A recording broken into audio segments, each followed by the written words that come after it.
here outside of the Minuteman press box. I know it's really tough to think about it. I'm not always stuck in there, but I'm here with the concessions manager, Frankie Pardo, and I'm putting my money where my mouth is, and to be fair, brisket where my mouth is. And I'm gonna ask Frankie kind of about what this new revamped concession stand is looking like this year. How did it come about? Yeah, so about in February, March, Pat, our GM, came up to me and said, really want to lean into the barbecue this year. Yeah.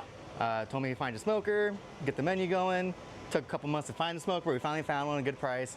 It's actually my first year using one like this, but finally got the hang of it. Yeah. So on the menu we have brisket, chopped brisket, pulled pork, mac and cheese, brisket burn-in sausage, and a tri-tip sandwich. All those things that you just outlined sound like probably that would go on the top of my list of things that I would want to eat.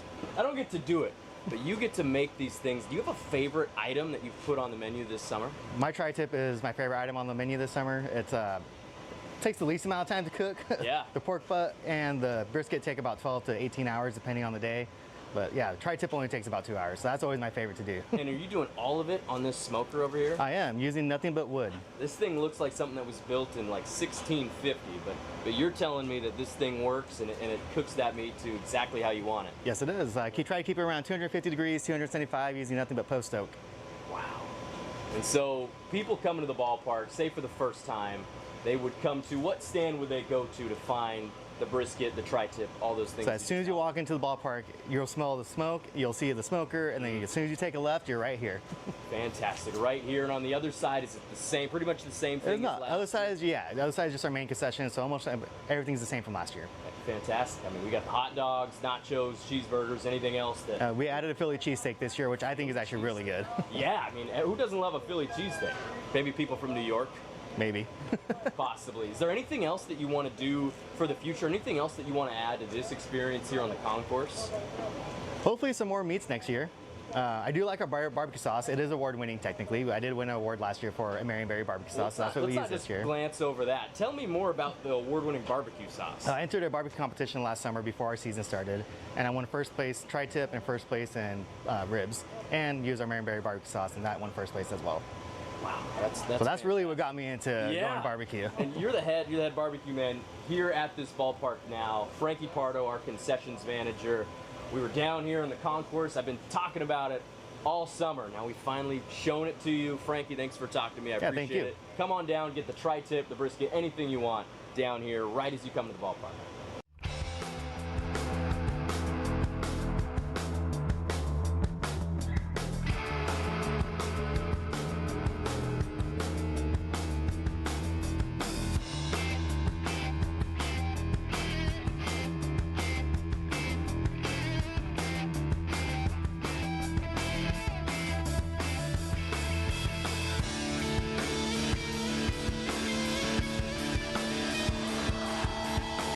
Cole Weber with you, the Marion Berries broadcaster, getting mobile. We're out here at the front of the concourse.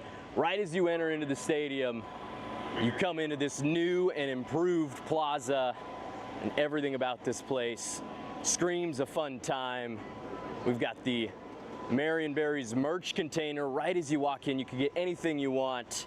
Shirts, hats, accessories. This is the place. If you want to rep the Berries, you got to come here right as you walk in to your right. And as we keep going, the information desk, starting lineup, standings, Los Planditas, the food truck. They've always got great stuff. Tacos, burritos, quesadillas, whatever you want here. But if you're not feeling it, you can always come to the Berries concession stand. Nachos, hot dogs, burgers, they've got anything you want. But don't sleep on the Marion Berries lemonade.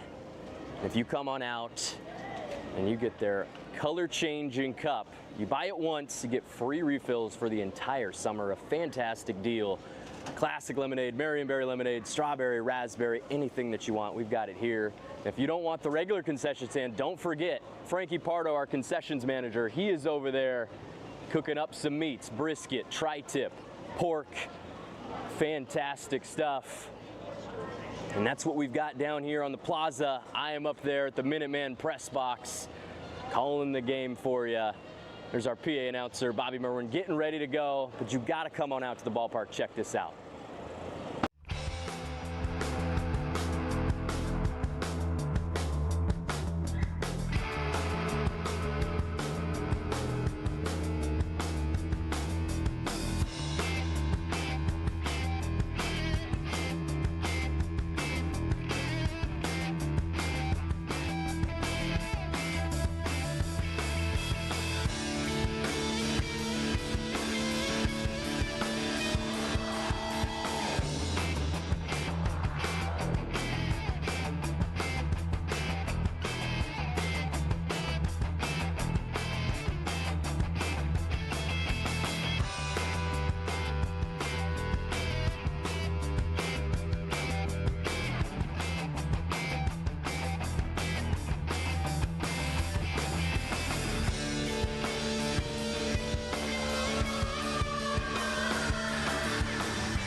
Good evening, ladies and gentlemen. Welcome back to YouTube and the WCL Live app. Here at Chemeketa Baseball Field, home of your Marion Berries at 6:30 p.m. Wednesday, July 29th. Another beautiful day in the state capital. 77 degrees, 10-mile-per-hour winds blowing out toward the east. Excited to be back. And I am Cole Weber, and you are watching Honey, I Shrunk Jake Dodge. No, it's actually Lego Night number 3, and this is the minifig that you could have gotten if you came to the ballpark and you're one of the first 300 people in. Gonna have to wait till next year for another minifig. So many kids came out to the ballpark to come get their Lego. It's been a great partnership with Bricks and Beyond. We've given out so many Legos this year and brought a bunch of new baseball fans out to the ballpark. Let's talk about what happened yesterday in Game 1 of this series against the Bellingham Bells. Some fireworks to start. Remy Darvavon, it looked good. First batter, Jaden Jackson pumps one by him, strikeout swinging. From then on out, for about 10 batters, Bellingham couldn't miss. Noah Cassie double off the very top inch of the wall. Matt Churchill with 2 runners on does this. See you later, probably never. And later in the inning, already up 4-0, KG Hattori tosses his bat, and that is a grand slam. 8-0 the score after the top of the first inning. Bellingham, the bats made the trip for sure. Marion would snag 2 back in the bottom half of the inning, and then the third, the bases loaded. Here's Jake Dodge grounding to first. It was kind of bobbled and thrown away. 2 runs would come home to score. Later in the inning, Alkai Arujo Wayao, little popper out to left field, scored a run. And then Nolan Rowe legged this one out. An outright here would have ended the inning. Look at him finish, going all the way down halfway to the wall in right field. Knew he had to beat the throw to score the 4th run of the inning. It was 8-6. This was the story of the day, though. 4 double plays grounded into by the Berries. Had an opportunity for 2 more. A lot of ground outs. They did put guys on base. Didn't score enough of them. There's some nice defensive plays to take away from last night. Joseph Moreno, the pickoff. And how about Sawyer Nelson? Looking like Derek Jeter, throw on the run, running to his right. And Jake Dodge snagging that one. Would have scored a run, maybe 2. Bells did up taking the W, 14-6. And this is what it looks like after the loss for the Berries. They're 18-28, still in 7th. 2 games behind the 2 teams ahead of him, both Springfield Drifters and Yakima Valley Pippins on the outside looking in. Walla Walla is playing a non-conference series against the Northwest Star Nighthawks, so they are ahead right now in games played. Ridgefield second behind them, Corvallis in third, Portland in the last playoff spot as of right now, but they lost last night, so it made it easier for everybody below them. The hope is not lost. For Bellingham, this is what it looks like. They're about maybe a game or 2 from clinching a playoff spot. It looks weird. Summer League baseball, first half, second half, total record. It's all kind of strange. What I do know is Wenatchee is in first. They have clinched a playoff spot. Probably going to win 35, 36 games on the summer. Bellingham has a very good chance to make it as well. A lot of good teams, a lot of teams with winning records. 6 of the 8. Usually it's the South Division that has been the better side, but this year it looks like the North is pacing everybody. We'll talk more about the playoff picture as we go, but first we'll take our first break of the broadcast. Come on back. Berries Baseball live on YouTube and the WCL Live app.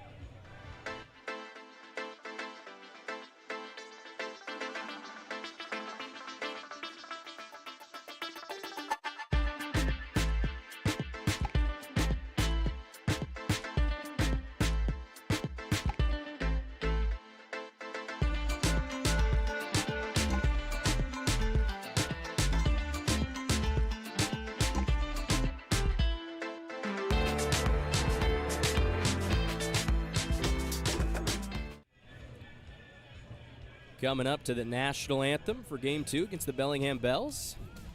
Our singer tonight is going to be Natalie Budke, a young fan getting a moment in the spotlight. As we honor America with the singing of our national anthem. Tonight's anthem will be sung by Natalie Butke. Oh, say, can you see by the dawn's early light what so proudly we held at the twilight's last gleaming, whose broad stripes and bright stars through the perilous fight o'er the ramparts we watched were so gallantly streaming, and the rocket's red glare, the bombs bursting in air, gave proof through the night that our flag was still there. Oh, say, does that star-spangled banner yet wave o'er the land of the free and the home of the brave?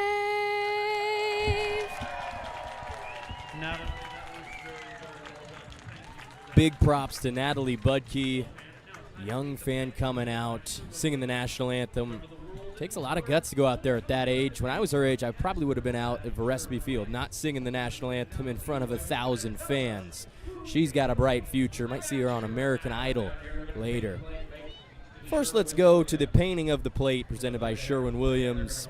I was told it was going to be Madeline and Juniper. That's one of the two. Don't know which.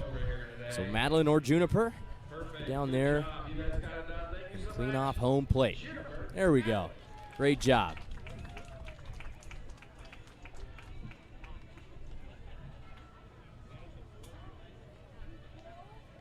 Next up is the ceremonial first pitch, which will be tossed out by Rachel Saltalamacchia. Now, I've only known one person ever named Saltalamacchia. Rachel Saltalamacchia. That doesn't look like Rachel Saltalamacchia to me. Was fed the wrong information. We've got spies in the building. Maybe that's Jared Saltalamacchia. We went back in time. Going from the rubber, big old windup. And here he comes. Nice. Good effort by him. Got the Berries shirt. Is it a T-Rex or is it a T-Rachel? I don't think it's either.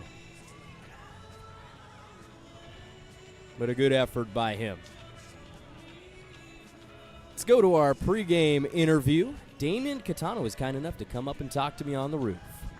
Game 2 against Bellingham. I've got Damien Catano on the roof. Damien, how you feeling on this beautiful Wednesday evening? I feel amazing. You know, it's a beautiful day out here in Salem, so excited to get going.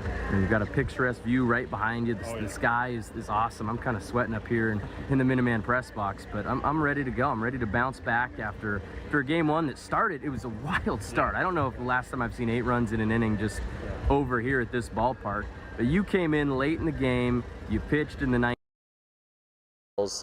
Nice line drive. I think we'll see you again on the mound this series. Oh yeah, I mean, I feel good. You know, through 6 pitches or so, and arm felt great.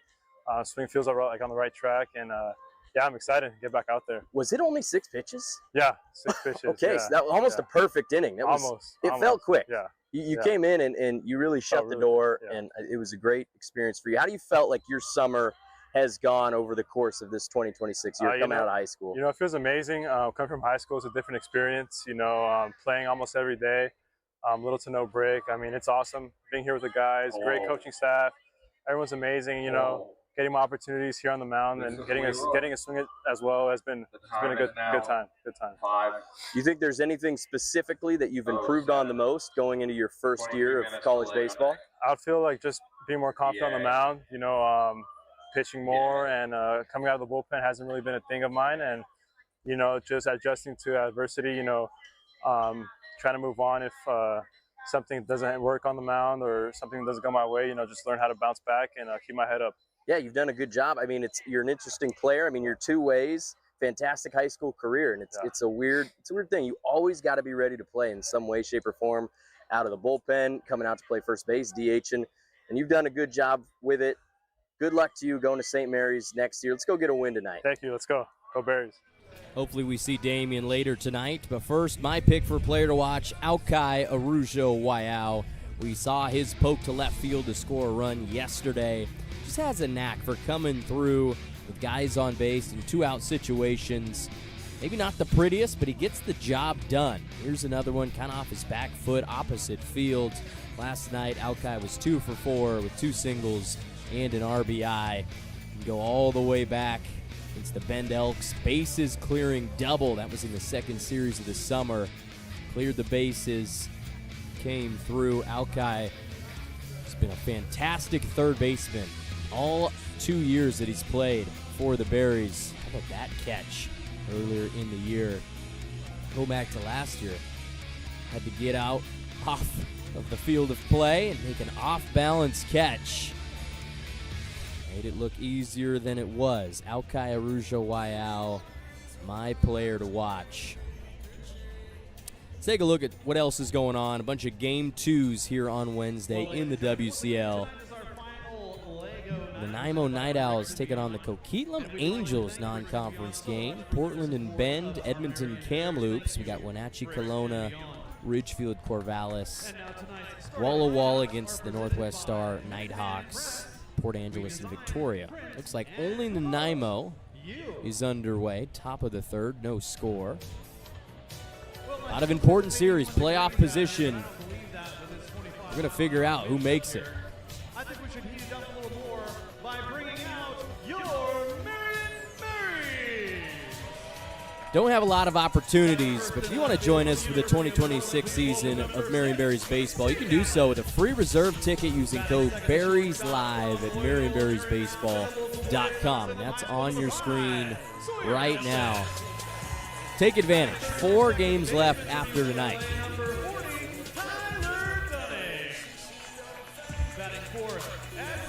The Bellingham Bells, your visitors, second night in a row, playing their second ever game here in Salem. We're in the full baby blue uniforms. That is a lot of baby blue. Batting lineup tonight, we're going to see one new face, and that's the guy leading off. Rashad Hayes playing shortstop, wearing number 20. Jaden Jackson moves a spot down in the order. He's playing center field, batting second. Noah Cassie, DH, wearing number 8, batting third. Nate Johnson will be the cleanup man, playing first, wearing number 6. Behind him is Matt Churchill, the catcher, with that 3-run home run that we saw, wearing number 19.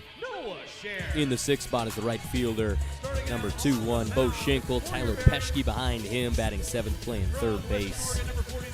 And starting tonight, Austin Bash. We did see him pinch hit late in the game, but he's getting the start in left field, wearing number 24 and batting 9th. Second baseman, number 11, KG Hattori. Probably would have got a player of the game nomination if we had given that out. And starting on the bump for your Marion Berries, that's number 49, Aiden Holker. He is wearing 49. That's nice to see. And that's a big jersey, but that's a big man. 6'5", 235. Right-hand pitcher going into his senior year, Western Oregon University over in Monmouth. He's going to come at the Bellingham Bells. Just his second start of the season. A late addition to the roster. Needed some new arms. Aiden Holker and Logan Lawrence come over from the Wolves. The connection is with Logan Hatley, Berries pitching coach, also the Western Oregon pitching coach. Holker arrives here from Rancho Cucamonga, California, went to Los Osos High School. He's done 4 innings for the Berries thus far, 2.25 ERA. We are ready to go. Stadium's packed. Bells are getting their swings. Aiden Holker looks warm. I am excited. Berries trying to even up the series. The all-time series between these two teams, 2-2. Only time they played last year was up in Bellingham, June 20th through the 22nd early in the season. It was actually the series that led up to that 8-game homestand, first ever appearance for the Berries at this stadium. They dropped game 1 and then 1, 2, and 3 to take the series. Bellingham, though, 2025 West Coast League champions. Trying to repeat. Man, I was really impressed by them yesterday, especially the bats. Bunch of extra base hits, 3 home runs. They're going to try to replicate it. Rashad Hayes, sophomore, going to Stanford from Oakland, California, staying in the Bay. Waits the first pitch from Holker. That'll be a fastball, high, out of the zone, 1-0. Coming in at 6:45, right on time.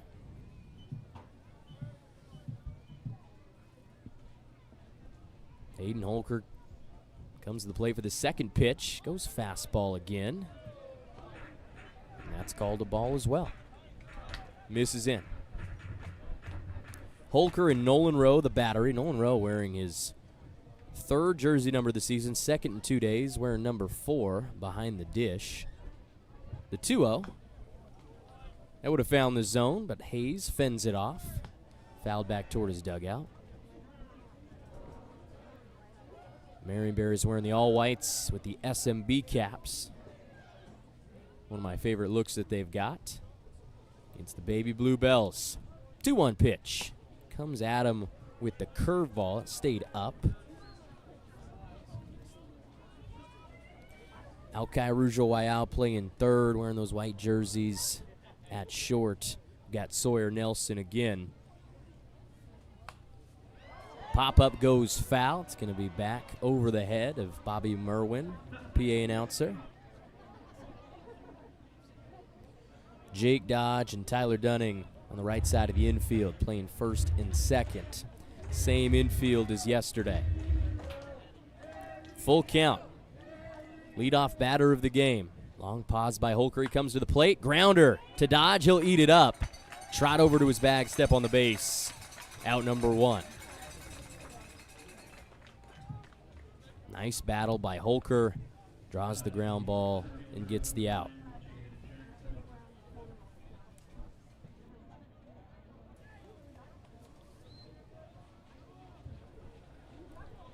Next man up, Jaden Jackson. Just finished up his high school career at St. John Bosco. He's from Redondo Beach. 5'10", 190 pounds. Got the big old waggle in his stance.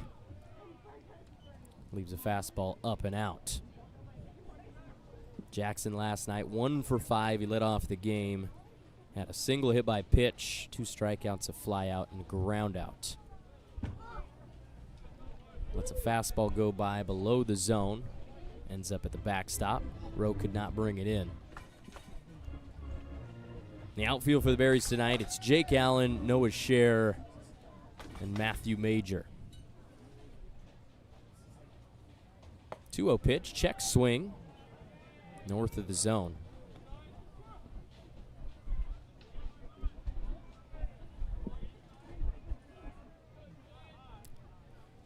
Saw the fun zone briefly on your screen. There's Noah Scher manning center field. 3-0 pitch. Finds its way. Jackson's going to have to see another. Our umpires tonight behind the plate, Clayton Kellogg. Out on the bases, Jacob Fisher. Matthew Major was the DH yesterday. He's got to play in the field tonight. 3-1. Up and away. Jaden Jackson has drawn a walk. There's Kellogg, no relation to Clark.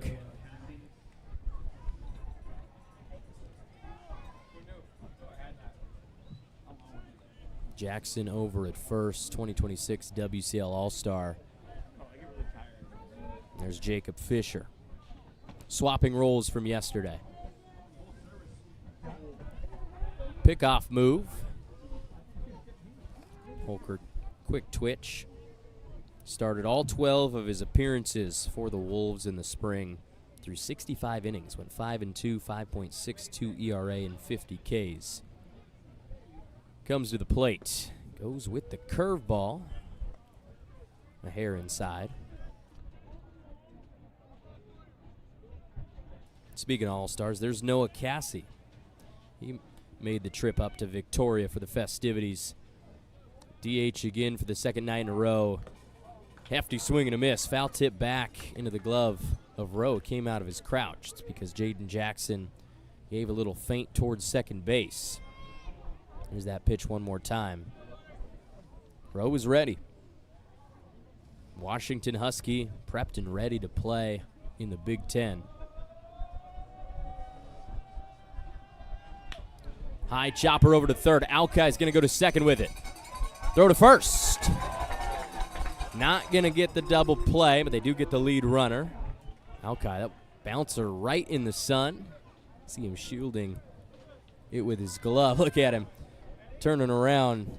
Don't usually need sunglasses over at third, especially in this stadium. The high bouncer. My player to watch for a reason. Plays good third base. Nice throw, but Cassie legged it out. Fielder's choice. We've got 2 down and a runner on first. First pitch to Nate Johnson below the zone. Johnson stands 6'5", weighs 209 pounds. Hasn't quite got to the 210 mark. I think he'll get there someday. 1-0 pitch. Another ground ball. This one is Sawyer Nelson. His throw on the run. Yes, sir. Jake Dodge makes the stretch. Big old lefty at first. Brings it in. Much different first inning than we saw in game 1 of this series. Instead of 8 runs, it's 0 coming across for the Bellingham Bells. See if the Berries can take a lead in this game. Gonna find out after the break. You are watching Marion Berries Baseball live on YouTube and the WCL Live app. Coming back after this.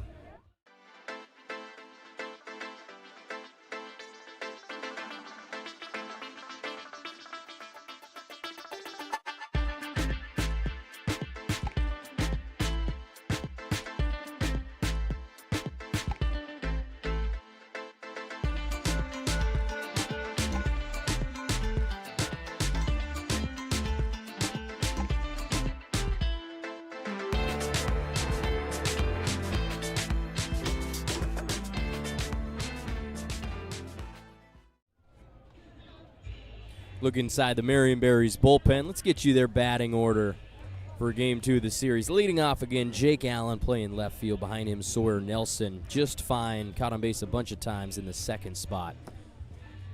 Batting third, playing second base, wearing number 40 is Tyler Dunning. And in the cleanup spot is Jake Dodge. Both those guys on the right side of the infield.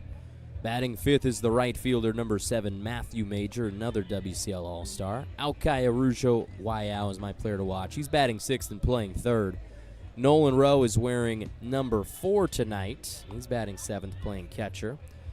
New addition to the series, Taryn Carlson will make an appearance in the 8th spot as the DH, and Noah Scher rounds us out in center field, wearing number 14, batting 9th. Let's flip it around and show you the Bellingham Bells starting pitcher, another lefty.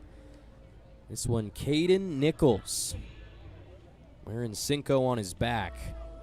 Going into his freshman year at Cal Poly, 5'11", 135 pounds is what he's listed. I don't know if that's correct, but he's from Grass Valley, California, and a graduate of Bear River High School.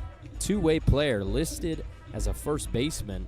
Top 500 prospect nationally and the number 10 overall first baseman in the state of California. Started off against Allen, just misses the fastball in the zone. Ticks that one back to the screen. 0-1 to start against Jake. Jake played high school baseball just north of here, McNary High School in Kaiser. Spits on a low outside fastball to even the count.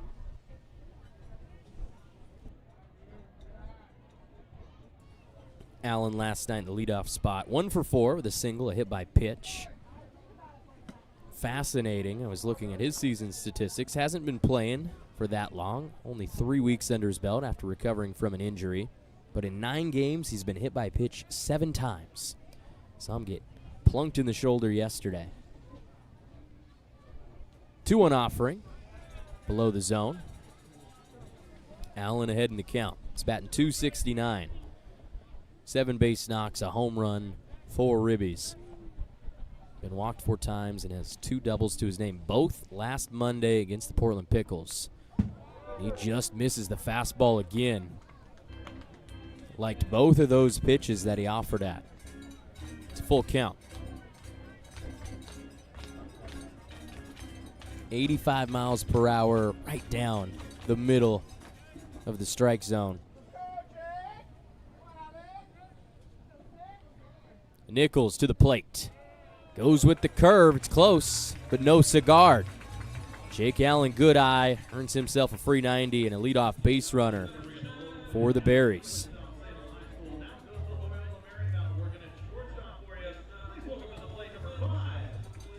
Just the second game of the season where Sawyer Nelson has not been the leadoff man. Like I said, it worked out well yesterday. Got on base 3 times, 3 walks. Gives him 62 on the summer. Extending his record, he takes a fastball down the pipe for a strike, 0-1. The wind was a factor in yesterday's game. 3 home runs that we saw. BP was a field day. Same thing here. Wind is whipping even harder. 10 miles per hour, 16 mile per hour gusts. Going almost directly east toward left field. It's a 1-1 count for Nelson. Nichols to the plate. Goes back to that fastball. A little low. Trees aren't liking it. Back behind the left field fence, we saw 2 baseballs get lost over there. Matt Churchill and Dylan Moss. Another heater. Catches the lower half of the strike zone to even the count 2 apiece.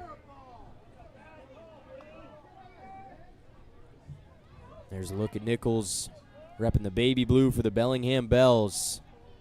Got the yellow accents. Lefty pickoff move. You could see the lettuce whipping in the back coming out of Nichols' hat. He's got a 4.50 ERA in 4 innings. And his 2-2 pitch, flown out to left, opposite field.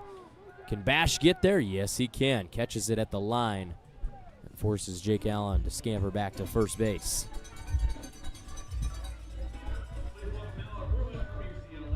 One down, 1 runner on.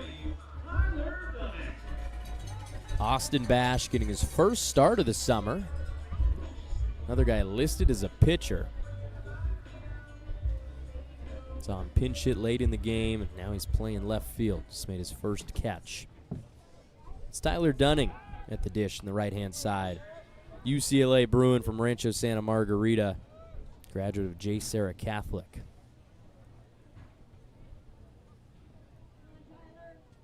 As a sophomore at J. Sarah, helped them to a California State Championship. Here's a curve, drops underneath the hands of Dunning for a strike.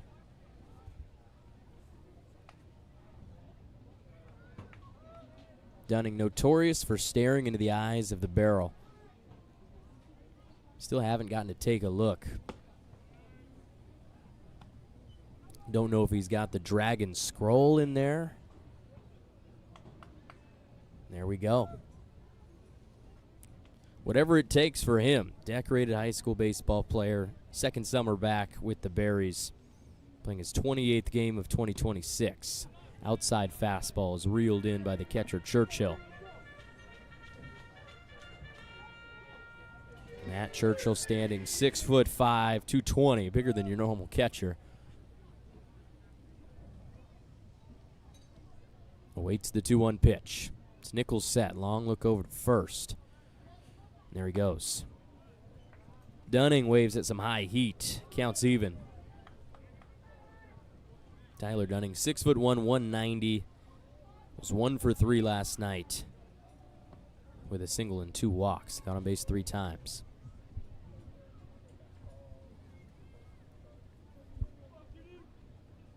Two-strike pitch. Fouled away.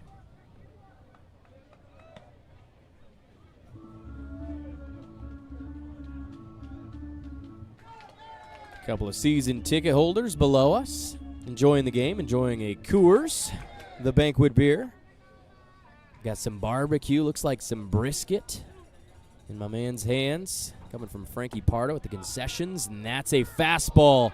And they're going to ring up Tyler Dunning, low inside corner.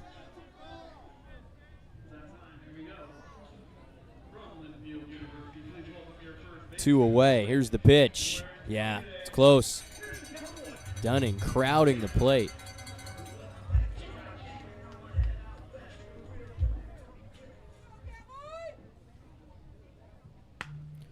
Grounder, first pitch that Jake Dodge saw, and he is out at first. 4-3 to end the inning. It looked good to start. Jake Allen walked to lead things off, and then 3 consecutive Berries retired to keep us at 0-0 as we head to the top of the second. You're watching Marion Berries Baseball live on YouTube and the WCL Live app. Coming back after the break. And Leroy will tell us about it. Leroy. We got Tony, Harper, and Jonah, and a berry with a rose. Our contestants are going to have to hop down around Barry, who's probably going to play hard to get, and then back. Are you guys ready? Set.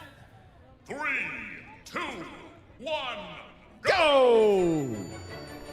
There we go. Down goes sea salt and vinegar. Honey Dijon's not sure about it. Jalapeño's going for the rose. Jalapeno, sea salt and vinegar. Oh my gosh, Jalapeno makes it around. Jalapeno is your 3-bag lead. Sea salt and vinegar's in the bag, and Honey Dijon's trying to make it back. Jalapeño's the winner. Honey Dijon second. Maybe. Lots of bruised knees tonight. That's Kettle Chips chip bag race. Kettle Chips. The best-selling factory in Salem. Welcome back, viewers. Thanks for tuning in. Today's broadcast is brought to you by AOE Chiropractic, a fully mobile practice that will come to you in Salem, Portland, and throughout the Willamette Valley. Visit AOEchiropractic.com for a free 15-minute video or phone consultation. No score after 1. First game of this series, we saw 10 runs come across in the first inning. And how about AOE? Squared. Doubled the screen time.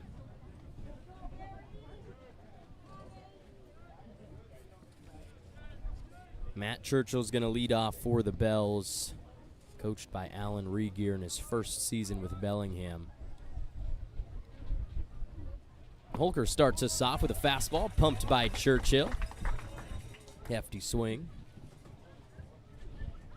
Churchill going back for his junior year at University of Puget Sound.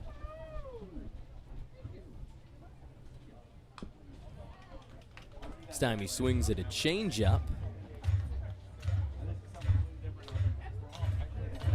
It's fouled away to quickly go down 0-2. Churchill 2 for 4 last night, a home run, a single, and 3 RBIs. Payoff pitch coming from Holker. He's going to go right at him. Some high heat, try to get him to chase. Up above the zone, no cigar. Counts 1-2. Matt Churchill batting .328 this summer with 43 hits in 36 games. That's going to be a base hit. Gets down the left field line. Rounding first, they're going to hold him up. Matt Churchill, the average will go up. Hit number 44. He can mash, absolutely. First team All-Northwest Conference in the spring for the Loggers. That's the first hit of the game for the Bells. For anybody, for that matter.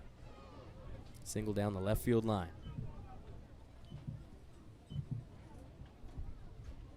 Takes his lead at first base.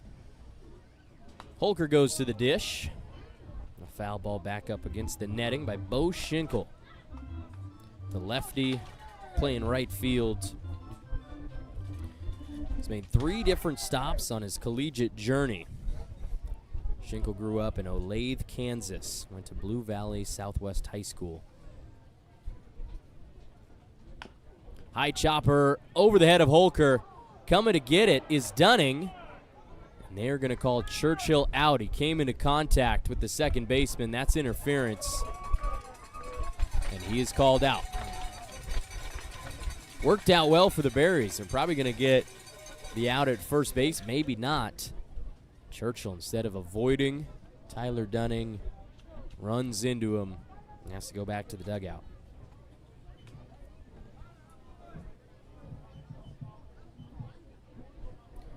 Trading places, one down, runner on first to Tyler Peschke. Playing the hot corner tonight. Spits on a first pitch, curveball in the zone. And here it is, high chopper over the head. Dunning tried to swim underneath the arms of Churchill. It's almost like he wanted to hit him, wanted to deliver some punishment. Churchill's the man to do it. A couple of big boys on that Bells roster, 6'5", 220. Peschke, no slouch himself, 6'3", 200 pounds from Westminster, California. Another future Bruin swings through the high heat. Tyler Peschke played the spring for Cerritos College down in Southern California. Played 43 games, batted .400. 5 long balls and 42 RBIs earned him a spot on the UCLA Bruins. There goes Schinkel. There's going to be no throw. Slides in safe to second. One down. The Bells have their first runner in scoring position.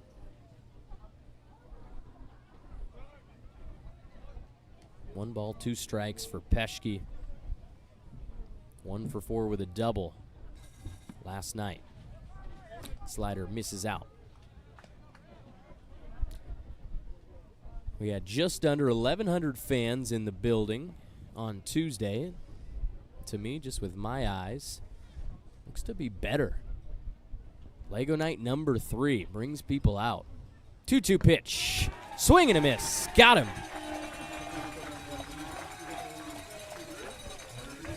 Holker goes at the eyes with the 86-mile-per-hour fast one.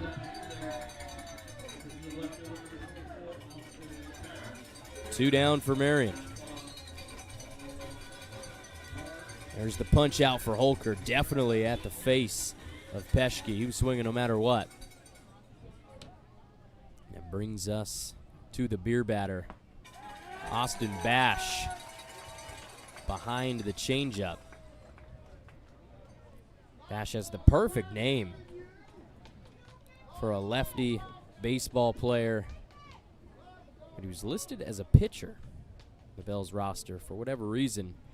In his first appearance of the summer yesterday, he grounds to second. Tyler Dunning throwing the run. Yes, sir. The connection is there. Dunning to Dodge for out number 3. 2 innings in a row, the Berries have held Bellingham scoreless. High-powered offense. Dormant so far. 0-0 your score. We will take a break live on YouTube and the WCL Live app. This is Marion Berries Baseball.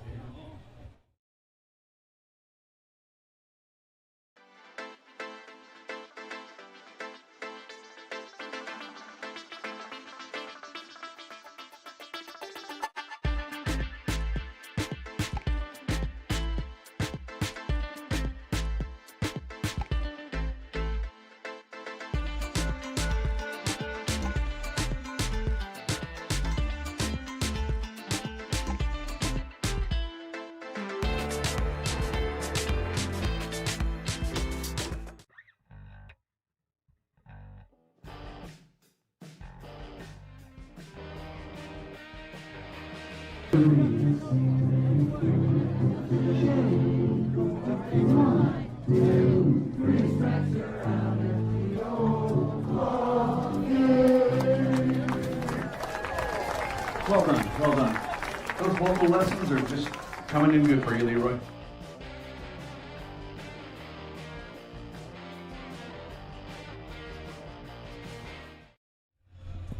Welcome back for the bottom of the second inning. Brendan Kennedy in the chat. Nice to have you and everybody else tuning in for Game 2 against the Bellingham Bells. I'm doing great this evening. I'm always great sitting here in the Minuteman press box looking out across Chemeketa baseball fields. New and improved. Had a lot of glowing remarks from opposing teams and coaches about how this ballpark looks, and they're right. Great views from all around. Matthew Major leads us off the bottom of the second. He thought about that curveball but held back, in for a strike. Matthew Major started his high school career at Troy Christian before moving on to Pro 5 Baseball Academy.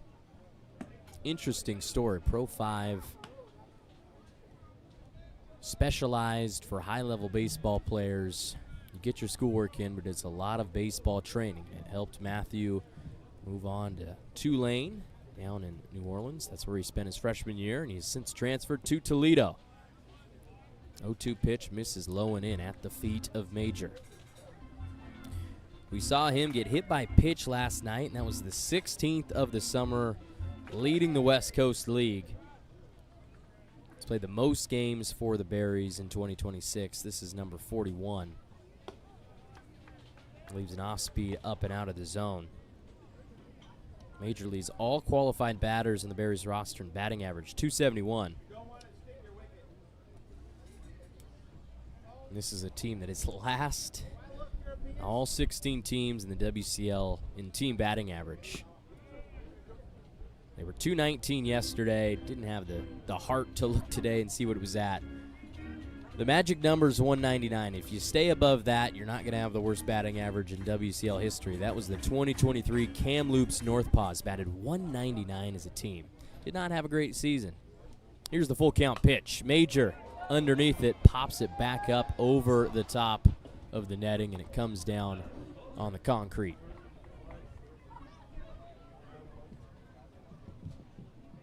The Berry boys are here, standing in their usual corner, enjoying a couple ice-cold beverages. They've got the cowbells ready to go. Count remains 3-2. Here's Nichols to the plate. Major behind it again, but staying alive.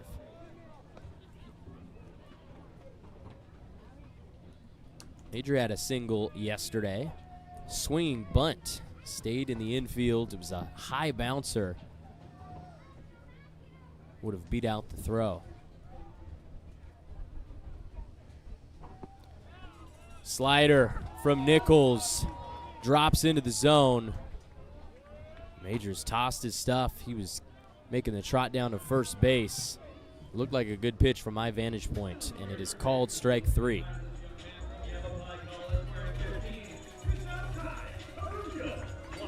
He's unhappy. Represents out number 1. The bottom of the second inning brings us to Alkai Arujo Waiau. My player to watch. 2 for 4. Hard ground ball outside of third base. Skirts all the way to the Bells bullpen, which is completely empty. Ghost town. Here's that last slider. Nice frame by Churchill behind the dish. Close enough. The 0-1. Nichols, the lefty, comes back with the slider.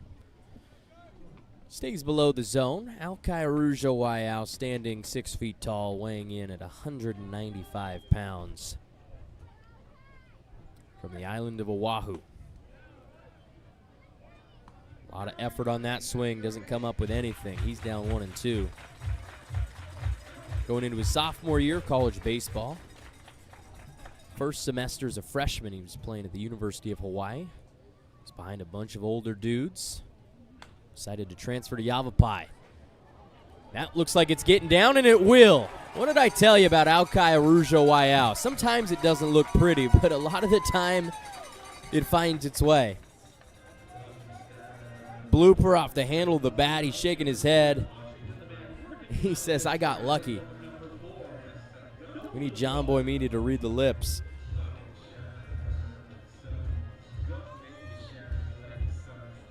Schinkel and Hattori converge, but neither could get there. 1 out base hit for Alkai, 3rd of the series.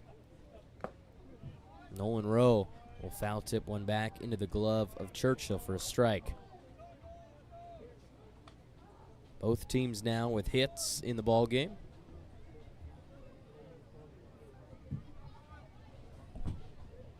Nolan Rowe grew up in Poulsbo, Washington, up in the Puget Sound. Not far from Bellingham. From what I've heard, Bellingham, a beautiful city, but it depends on who you ask. Don't ask Leroy Furwood, I'll tell you that.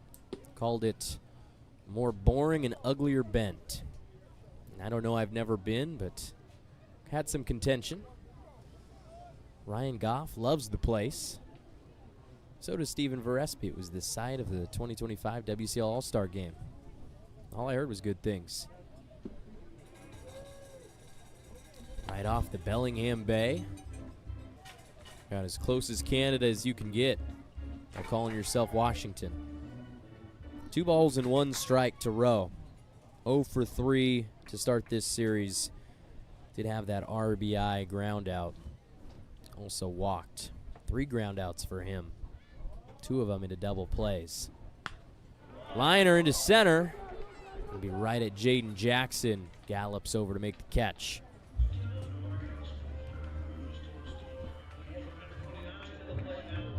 Solid contact for Rowe, 88 off the bat. To center field. 2 away for the Bells. Trying to keep this game tied.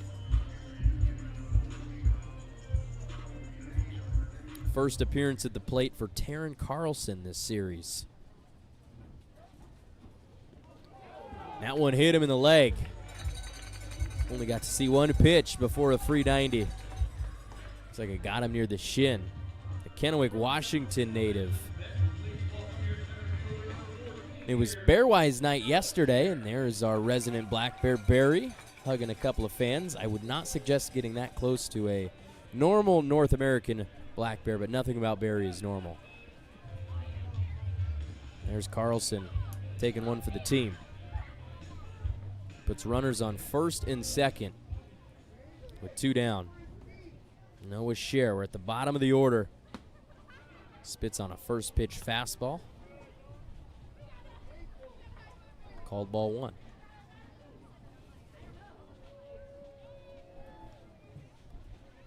Noah Scher going back to Lynn Benton Community College, about 25 minutes down I-5 in Albany, Oregon. Played outfield for the Roadrunners. He hits a line drive to the gap in left center. That'll get down 1 hop the wall. Alki will score easily. We're bringing Taryn Carlson home. Big old arm wave by Tucker Brock. He slides in safe. 2 RBI double for Noah Scher. 7th extra base hit of the season. Brings a couple runs home with 2 down in the bottom of the second. And we have a tie no more.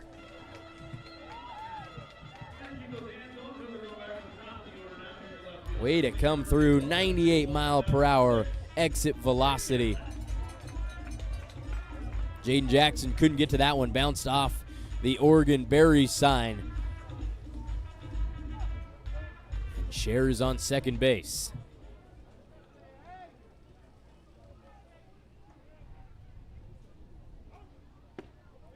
First pitch to Jake Allen. Low and in. Scher traded places with Alki Rujo Waiau.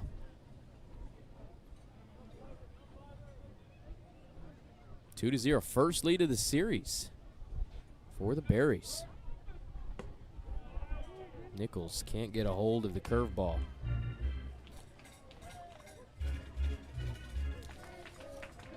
Noah Scher came in batting .200. This is his 34th game played.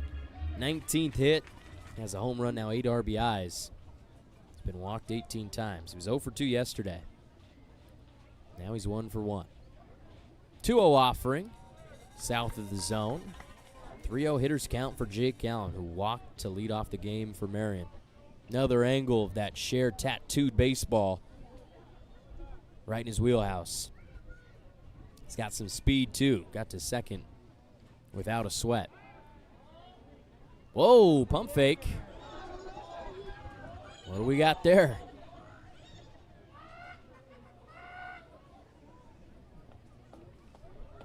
Don't see that very often, a pump fake after the spin move back to second. Here's the 3-0, and it finds its way.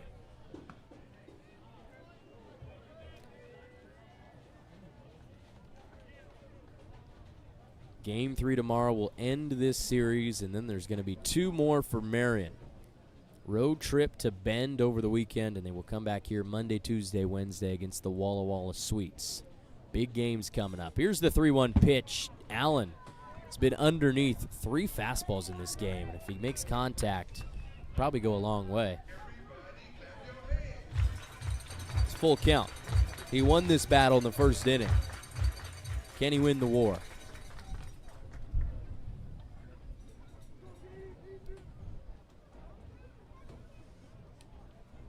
Nichols with the payoff pitch. What did I tell you?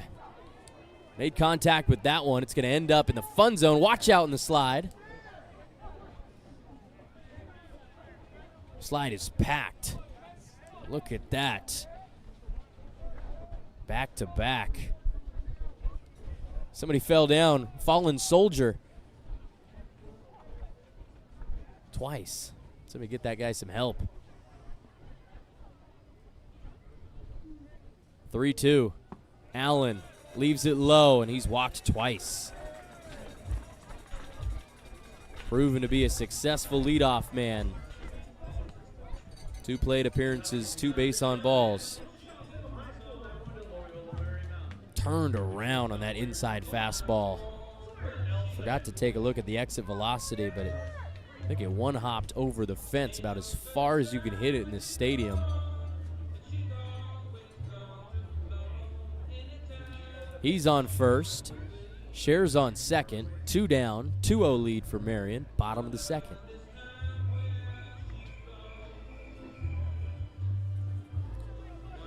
The soothing sounds of Billy Withers mean Sawyer Nelson is back in the left-hand side. Salem, Oregon native.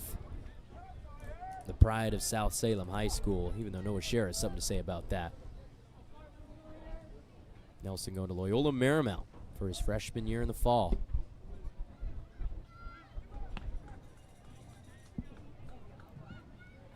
First fastball misses low.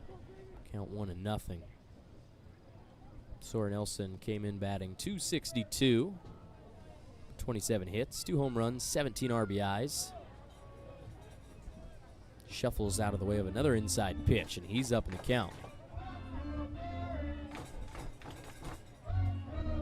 The Berries currently 18-28, 4-6 in their last 10 games, 9-13 at home, 4 games out of a playoff spot. 2-0 pitch, close. Couple hairs outside. 3-0 count. Sawyer Nelson wins these about 99.9% of the time.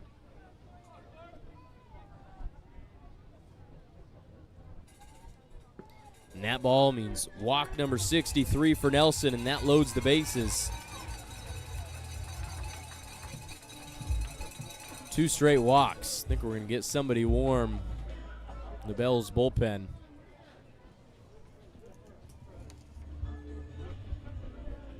.30 pitch in the dirt. Got away from Nichols. Jim Clem, Bellingham Bells pitching coach in his 14th year with the team, but 3 different stints. He's their pitching coach from 2011 to 2021. Took a break, came back as the head coach 2023. Had a successful season, made it to the playoffs. Took a year off to be with family, and now he's back for the 2nd year in a row.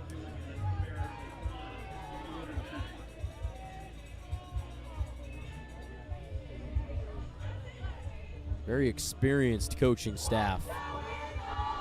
The fans are all in on the 4 non-blondes. I mean, who can't be? What's up? Great song.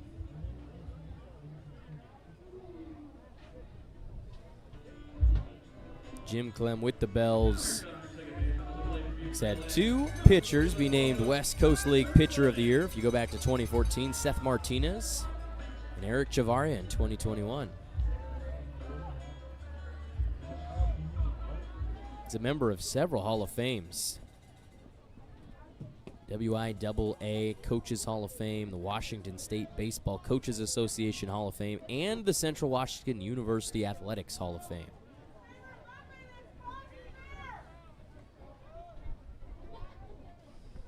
First pitch to Dunning, missed the zone, so he's up in the count. Bases loaded, 2 down. Grounder to the 6-hole. That's Peschke, his throw.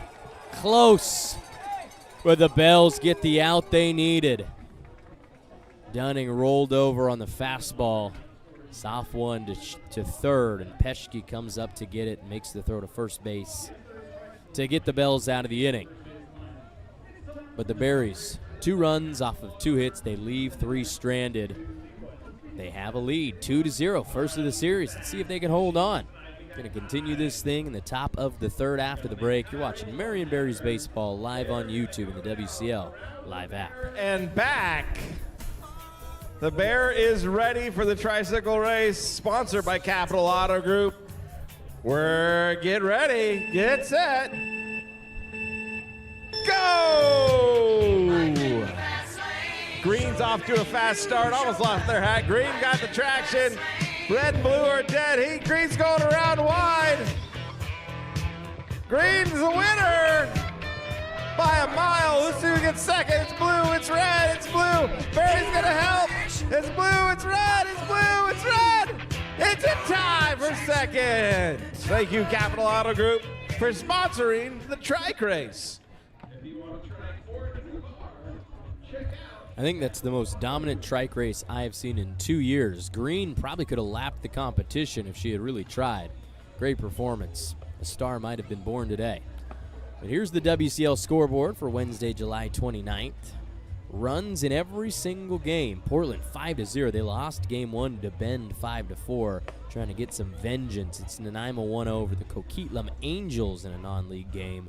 Kamloops beat Edmonton in game 1, trying to win the series tonight. Tie ball game, Wenatchee and Kelowna.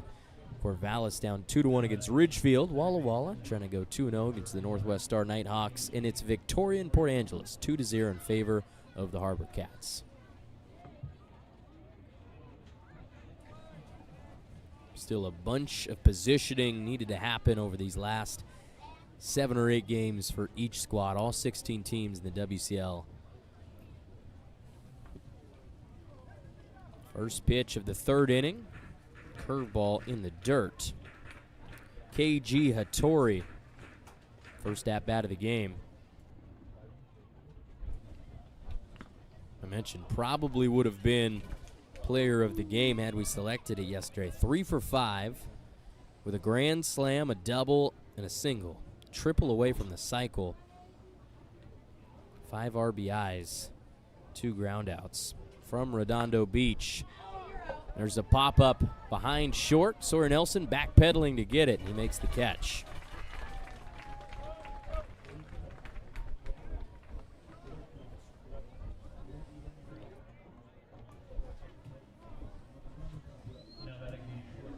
One away for the Berries. Aiden Holker still going strong. Hasn't given up a run yet, just the 1 hit.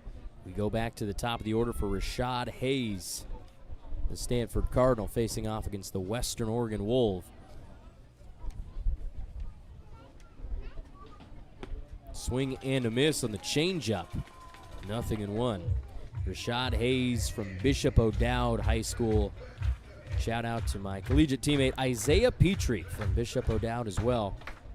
Hayes grew up in Oakland, 6'1", 175. Played 17 games for Stanford this spring. 2 for 14 at the plate with a double. Coming out of high school was the number 10 shortstop in the state of California. 4-time first-team all-conference selection. And he was voted the 2nd best defensive infielder in the 2025 Major League Baseball draft high school class. 0-2 pitch, up and out of the zone. A pitch out with 2 strikes. Hayes playing his 24th game this summer, batting .271. He's got a homer, 15 RBIs, and 23 hits. 1-2 pitch, stays in, evens the count. The Bells are 29-17. 14-11 on the road, 7-3 in their last 10 games.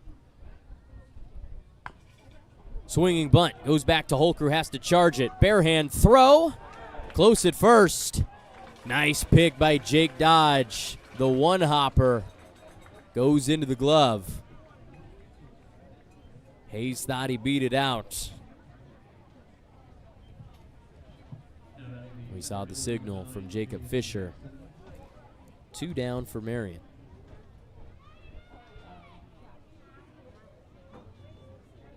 Hayes was way over the top of the changeup. Almost came to rest. Definitely bang bang over there. But the red glove of Jake Dodge made the play.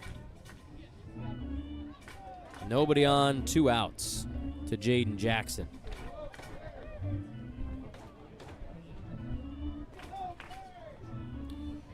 And there's head coach Alan Rieger. Had a great conversation before the game with him.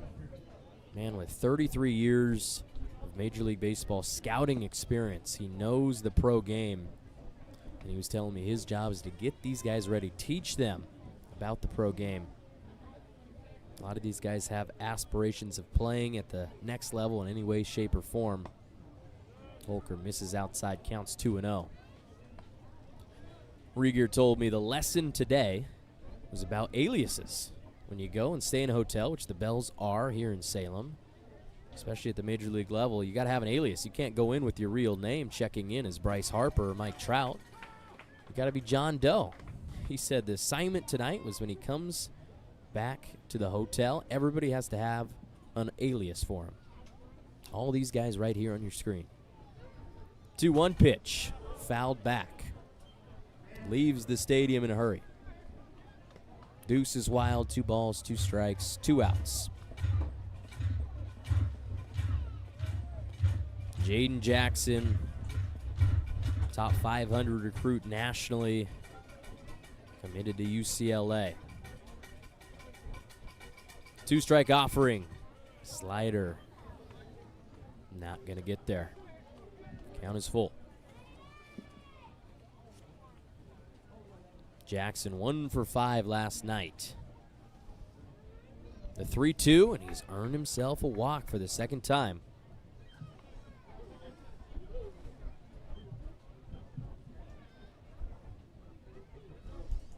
Keeps the inning alive. Top of the third, 2-0 lead for Marion. Noah Cassie is next. We saw what he can do. He's got 6 home runs this year and 24 RBIs. Batting just under 300. First pitch, hit him in the elbow guard.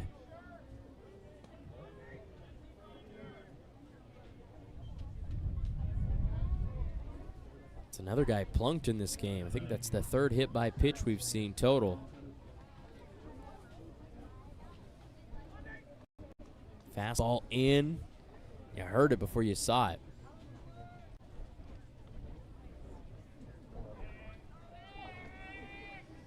Two on for the tall lefty, Nate Johnson. Still 2 down. Offers at the first pitch, way out in front of the fastball.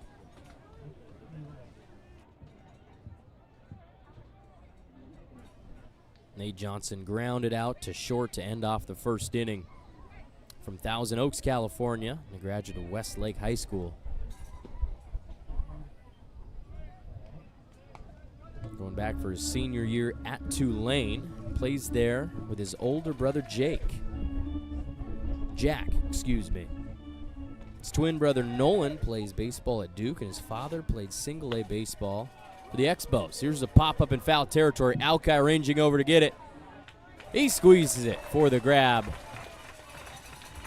3 away. Holker made it a little tougher than it had to be. A walk and a hit by pitch, but 2 runners on, but he got out of the inning unscathed once again.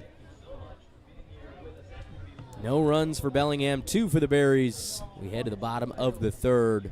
Live on YouTube and the WCL Live app. This is Marion Berries Baseball.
Here we are back showing off the WCL South Division standings. Marion in 7th. It's not over yet. Only 4 games back at the Portland Pickles with 8 games left to play. We'll need some help. Definitely an opportunity to leapfrog. Both the Pippins and the Drifters have to stay in front of Bend. They're not out of clinching a spot automatically. 7.5 games behind the Sweets in the second half standings with 8 games left. So if they won out, Sweets lost out, could be a possibility. This is why we play the game. Going to make these last couple of series fun to tune into. Out of the game goes the starter, Caden Nichols for the Bells. Through 2 innings, 50 pitches, 2 strikeouts, 3 walks, gave up 2 runs. Half and half strikes and balls.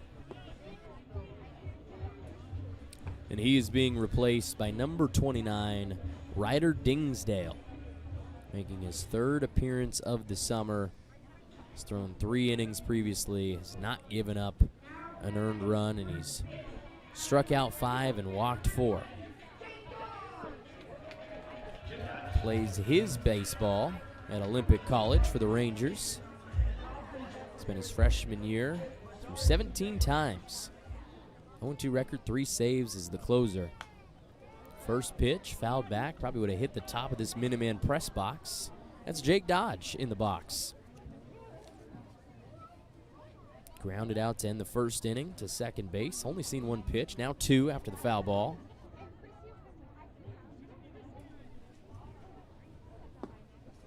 He spits on the second one. It finds the zone. 87 out of the hand of Dingsdale. Jake Dodge, the lefty, first baseman wearing number 20. Senior just decided this summer going to spend his last year of college baseball at Linfield. And he pops one up to the opposite side. In foul territory, Tyler Peschke makes the grab. And we've got 1 out.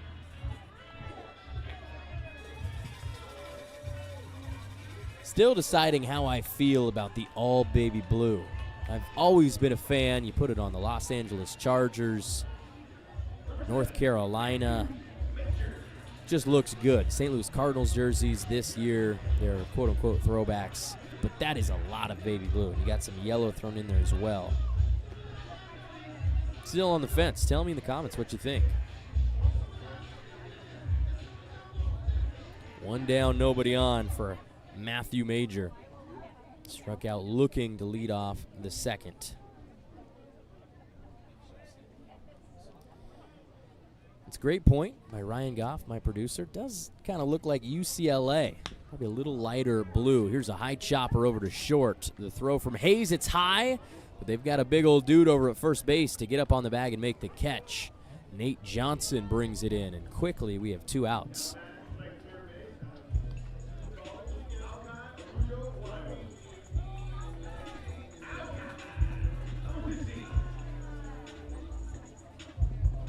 There's Kevin Moffitt back for year 2 on the Berries staff, legendary baseball coach here in Oregon at Kennedy High School. He's had a brief conversation with Nate Johnson. Another quick swing. I believe that's the 4th or 5th pitch we saw in this inning, and it's a routine fly ball over to right. 3 up, 3 down. 3 innings in the books. Dingsdale made quick work of the Berries. We'll take another break on the broadcast. Come on back. Cole Weber with you, live on YouTube and the WCL Live app. This is Marion Berries Baseball.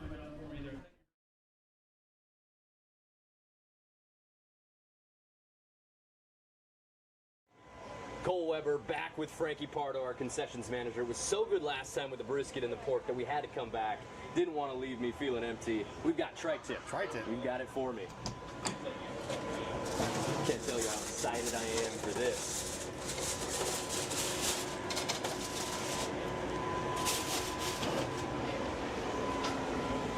Wow, watch him slice that. Fantastic. Go and grab a slice if you want to try it. We've got the tri-tip here. We've got the chimichurri sauce right now. I have to partake. Yeah, that's fantastic. Frankie, you're a legend. Thank you. That's all I can say. This is great. You have to come on out, try this on the plaza right as you walk into the ballpark. And I think the tri-tip is my favorite, for sure.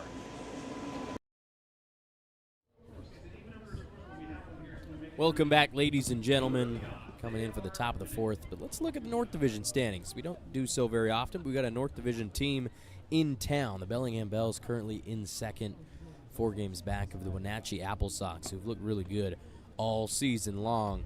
Edmonton and Kelowna dead heat in third. Nanaimo just behind him. I mean, look at that winning percentage, just a thousandth of a place behind him. Victoria not far back either. There's a bunch of teams who have a shot. Kamloops on the outside looking in. Port Angeles, not their best. 10-36. They came here to start off the season. It was a great start to the year for Marion as Hayden Holker graces us with his presence again for the 4th inning in a row. Fastball inside for ball 1. Marion, after losing opening day, won the next 2 games against the lefties to go 2-1 and then swept the Bend Elks. Here's a line drive to center. Noah Scher on his horse, and he makes the catch above his head for an out. That's a hard hit baseball, but Scher, very good center fielder.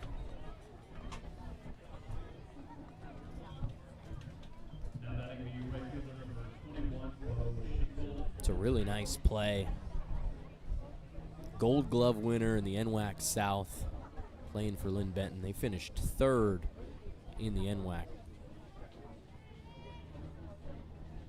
And Holker comes back, goes with the changeup, misses outside against Bo Schinkel. Grounded into a fielder's choice in the 2nd inning.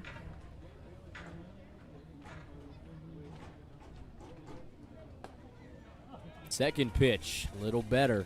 Catches a piece, evens the count. There's that hard hit baseball, 96 off the bat of Matt Churchill. Scher snares it above his head.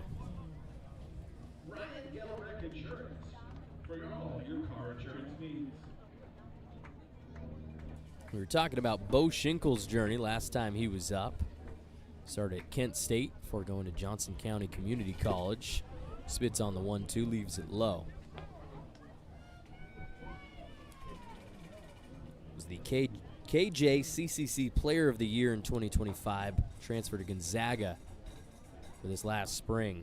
Batted .288 in 45 games. The 2-2 over the head of Holker up the middle. Dunning, the throw, running away from the bag. That's a beautiful play. What a middle infield we've got. Tyler Dunning, one of the best. Loses the cap as well. Fantastic fielder. Glasses came off as well. Tyler Dunning getting mobile at second base. Coming up and getting a soft grounder up the middle. That's 2 down.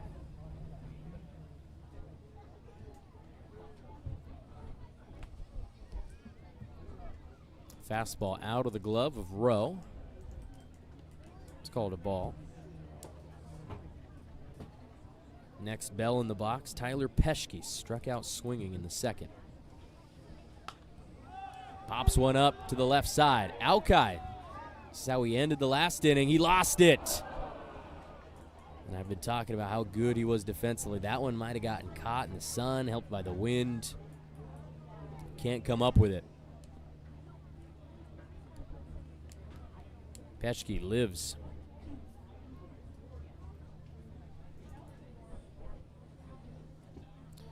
Here's that last Tyler Dunning play. All his momentum going away from first base. Makes a throw accurately. And Dodge brings it in. Here comes the 1-1. Low and away.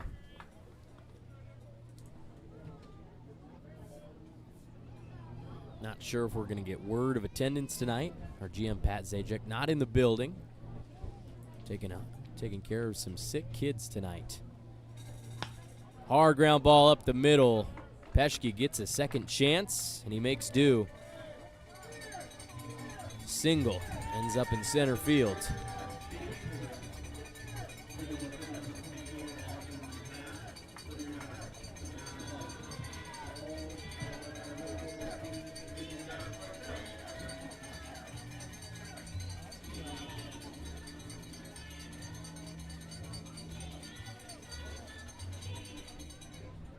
Back to the Marion Berries. After that great start, 5-1, they've been 13-27 since.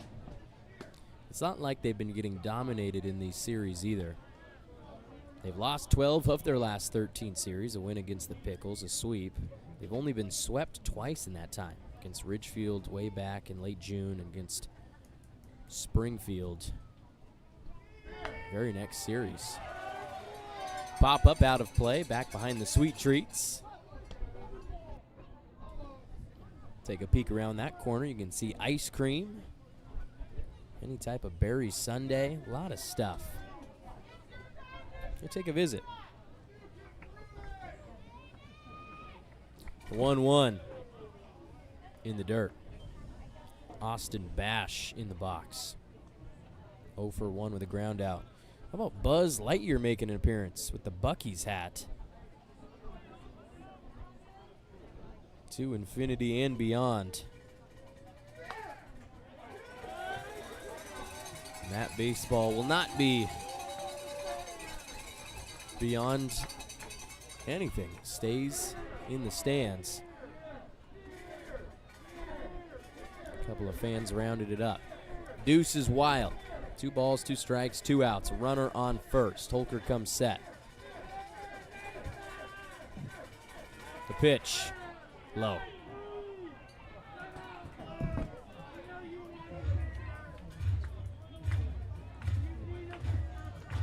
I like 2 of those sweatshirts, and the other one makes me want to vomit. It's okay. Everybody's got their tastes. Fastball, ring him up. Steve Wright, 3. Aiden Holker wins the battle, ends the inning. Strikeout looking for Austin Bash. And how about the fans? That was the beer batter. Go get yourself a Coors. Come on back for the bottom of the 4th. We'll take a break on the broadcast. Marion Berries Baseball live on YouTube and the WCL live app.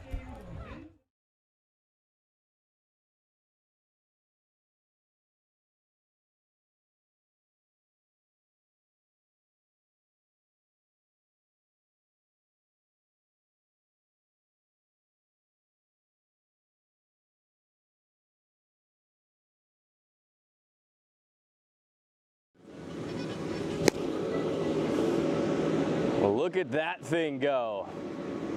Maybe a double down the third baseline here at Verespi Field. One of our newest attractions here at the ballpark. We're going to take a step outside over the first base dugout of Verespi Field. Out past the Berries bullpen on the right field side. If you don't want to come out and watch the Berries, you can always come watch some wiffle ball at Verespi Field. The Berries ballpark. Out past the Berries bullpen. Make sure if you want to come on out, enjoy this, enjoy the game, use Berries Live promo to get a free reserved seating ticket.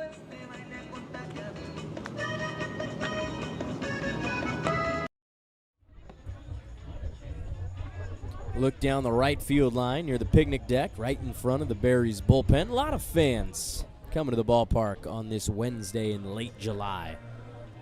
77 degrees at first pitch, which was just over an hour ago. There we are in the Minuteman press box.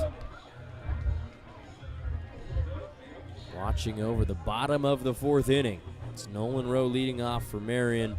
0 for 1 with a line out to center field, hard off his barrel, right into the glove of Jaden Jackson. First opportunity to match up against Ryder Dingsdale, the Olympic College righty, standing 6'3", just under 200 pounds. Struck out 28 for the Rangers, walked 22, goes to the curve, misses outside.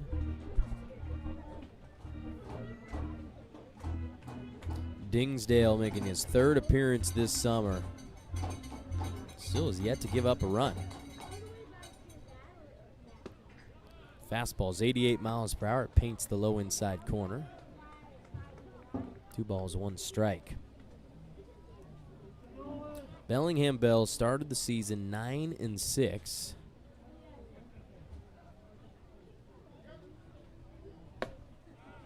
Dingsdale misses again, up and in. Counts 3-1 to Rowe. They then rattled off 3 consecutive series sweeps, part of a 10-game winning streak against Port Angeles, Kamloops, and Port Angeles again. They were 18-6. Lost the final series of the first half to lose the tiebreaker to Wenatchee. Both finished with 19-8 records. From that point, it was a 3-6 stint. And what was interesting in talking to head coach Alan Regier, didn't have their guys until about the halfway point. 3-2, full count pitch, swung on and tipped back. Nolan Rowe loses the battle. He'll walk back to the dugout. First strikeout of the game for Dingsdale. Bills had to patch things together to start the summer. Working with a bunch of 10-day guys coming in, guns for hire, but it worked out. 19-8, not too shabby. Berries still looking for their 19th win on the summer. After that 3-6 stretch, 22-14. Since then, they are 7-3. Did he go? No siree. 2 balls, no strikes for Taryn Carlson, who was hit by a pitch last time he was up. He only saw 1 pitch in that at-bat. Hit him in the left leg. Freshman going to Washington State. Pops one up into the air. Looks like it's going to leave the field of play, or will it? It will, right behind a couple of fans sitting not too far in front of the reserve seating stands.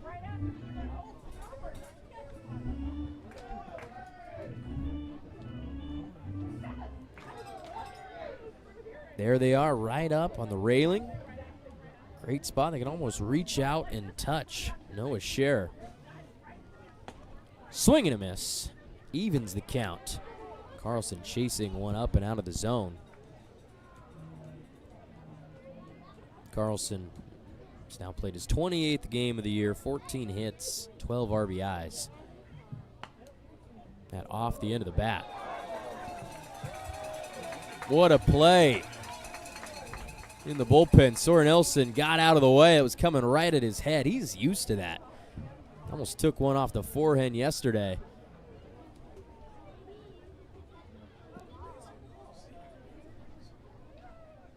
Would have been good at dodgeball for sure. Somebody get him on Average Joe's. The 2-2 misses.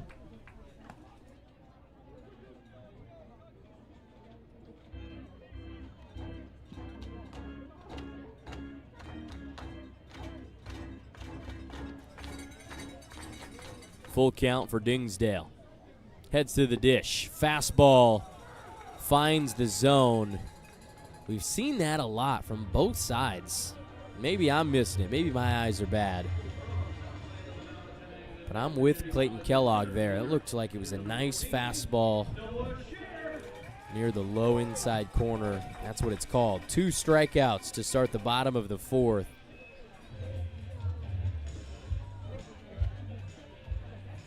Nobody aboard for Marion. It's Noah Scher. Last time we saw him double to the gap in left center. Brought in both of the runs that we've seen.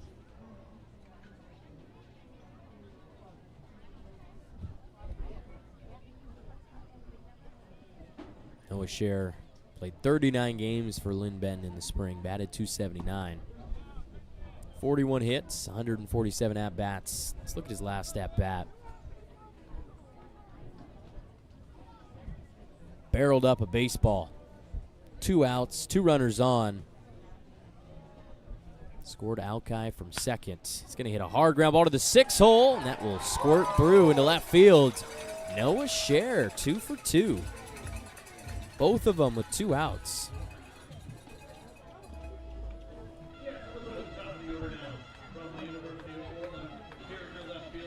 So some life in the 4th inning. A lot less runs so far. Game 2 compared to game 1. At this point, it was an 8-6 ball game. And 14 runs on the board. Jake Allen has been walked twice. No Cher heading for second. The throw from Churchill. That's on the money. But Cher's slide. The hand gets in there. Hattori. Tag wasn't in time. Stolen base for Cher. He's got the wheels. It's a nice throw. Cher too quick for it. In scoring position for Jake Allen. 4 RBIs this summer.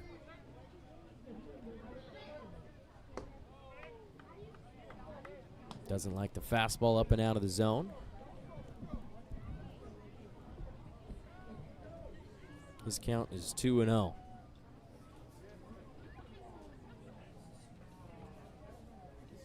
Berries 4 games back, and the Portland Pickles need some help from Bend. Need them to sweep the Pickles. Berries need to win as well. Fly ball over to right field. Allen tosses the bat down, and it's caught by Schinkel. And that will end the 4th inning. Let's look at Cher's single one more time. Hard contact. Bouncer gets by the glove of Rashad Hayes. Didn't amount to anything. He was left stranded on second after the stolen base. 2-0 still your score through 4. We'll go to the top of the 5th after the break. Berries Baseball live on YouTube in the WCL Live app. With the help of the other person, it's 2. And if it goes in all by itself to the hole in the front, it's 3 points. We're going to start on the first base side. That's going to be Rhett and Georgia. Georgia, throw your first tortilla. 1 point. All right, over here, throw your first tortilla. No points. All right, Georgia, throw your second tortilla. No points. 1-0. Throw your second tortilla over here, gentlemen. Throw it now, today, tomorrow. That's 1.5 points. All right, over here, last one. That's 2 points. Over here, your last one. It is 1.5 to 3. Your winner is Rhett and Georgia. Thank you. Join us at a Marion Berries home game by visiting MarionBerriesBaseball.com. With only 4 games left on the schedule, we can't wait to see you here. Don't miss out. Come enjoy the experience. Use that code on your screen. You get a free reserve seating ticket. Comfy. Can watch some good baseball. Really important games down the stretch. Especially with a win tonight. Berries can win the series tomorrow. Depending on how the weekend series goes, could be 3 vital baseball games against the Walla Walla Sweets next week.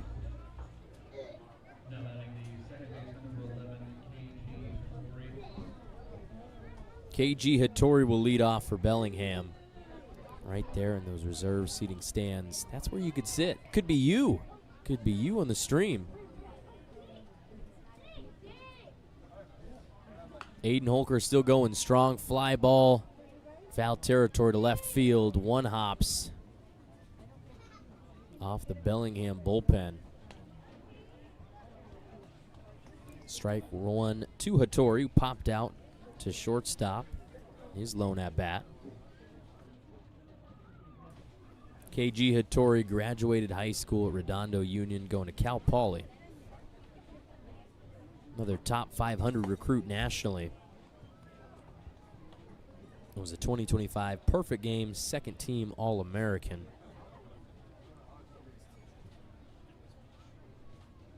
Awaits the 1-1 pitch. Here it comes. Swing and a miss. And up to the minute, Aiden Holker, 4 innings thrown, 65 pitches, 35 strikes, 2 Ks, 2 walks. He's not giving up a run yet, just 2 hits. Top of the 5th inning. Probably going to be the last time we see Holker. Chopper over his head for the 3rd time tonight. It's going to be Sawyer Nelson getting there first. Man, the middle infield. It's been fantastic. Got a death grip on all ground balls hit that way. Don't know what it is about what Holker's throwing. Third time that he's had a one-hopper bounce over his glove.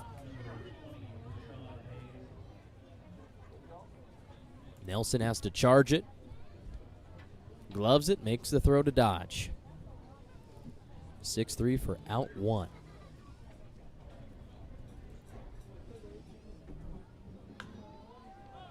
Curveball hangs, but it's popped up into the air to the left side. Drops down in front of Jake Allen. Probably had the opportunity to get there.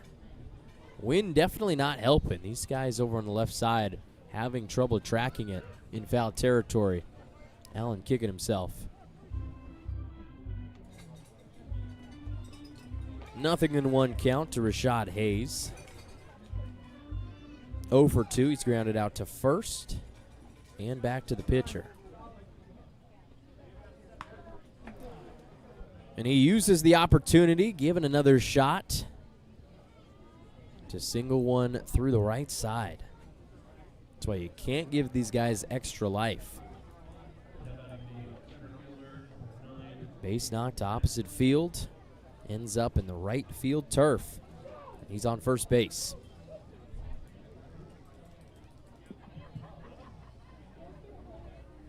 Jaden Jackson, the next man up. 1 down, runner on first. Holker, fly ball to Allen, back toward the fence. 1 hops the wall. It's over his glove. Sending Rashad to third. He slides in safe, and Jackson uses that opportunity to go to second.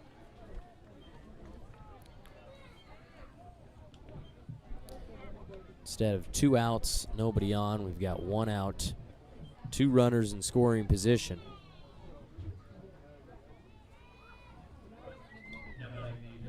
That fly ball definitely helped by the wind blowing directly out to left field.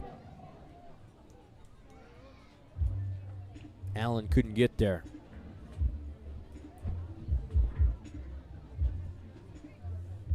We're getting close to the end of the rope for Aiden Holker. Out of the dugout to give him a little chat, his pitching coach, Lindsey McCarter. Another former Western Oregon Wolf who used to be in the shoes of Holker. Pitched there a couple decades ago.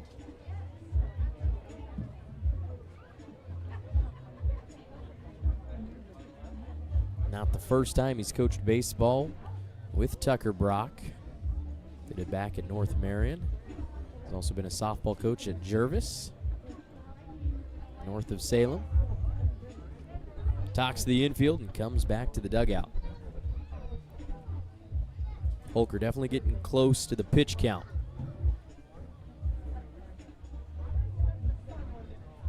These Berries usually capped at around 80 as starters.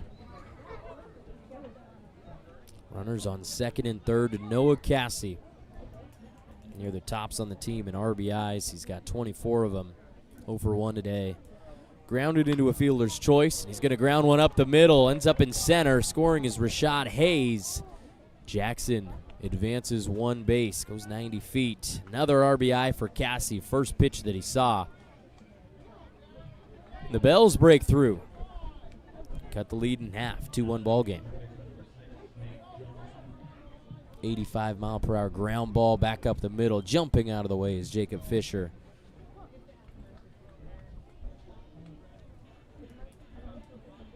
And here comes the cane to pull him. That does it for Aiden Holker. Admirable effort. Looks like Dax Teixeira will be the relief man out of the bullpen. Holker gave up 1 run, 4 1/3. He's given up 3 consecutive hits, so 5 for the game. Get some handshakes. We'll take a break on the broadcast. Come on back to see Dax Teixeira on the mound. You're watching Berries Baseball live on YouTube and the WCL Live app.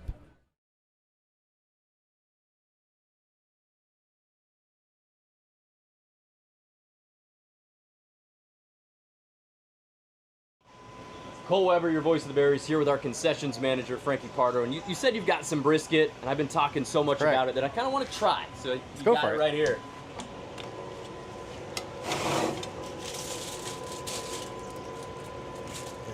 this up a little bit.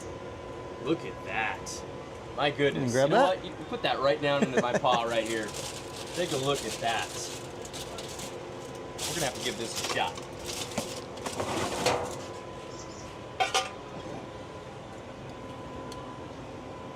Yeah, man. This is, I've been talking it up, and it lives up to the hype Thank you. every single time. I appreciate that. Savory, flavorful, whatever you want to say. Do you also want to try our pork? Do I want to try the pork? Absolutely, I want to try the pork. Man, if you're going to keep giving me meat. Let's go for the pork.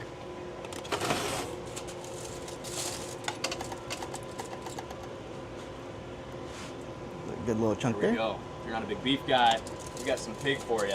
Look at that right there. I've always been more of a beef guy, but you know what? That's pretty good. Come on down. Right as you walk in the ballpark, Frankie Pardo's got the meat for you.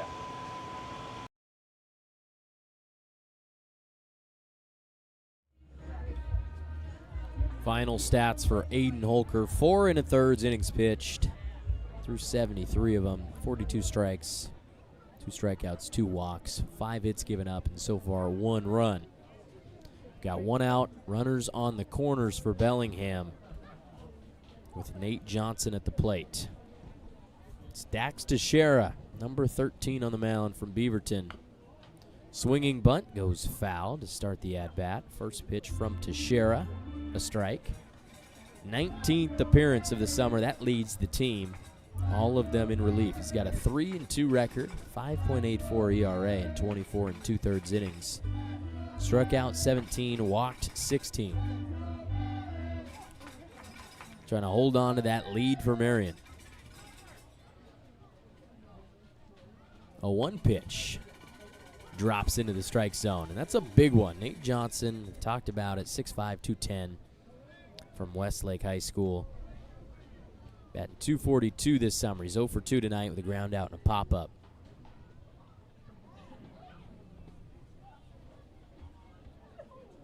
Teixeira, the 0-2, goes right at him. Oh, that looked pretty good.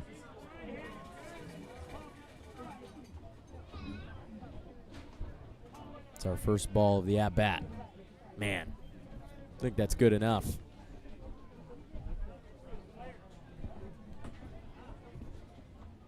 Teixeira with the sun in his eyes, don't matter.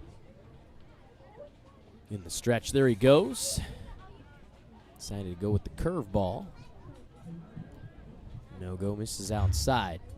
Teixeira graduated from Beaverton High School back in 2025. He's 6'5", 205.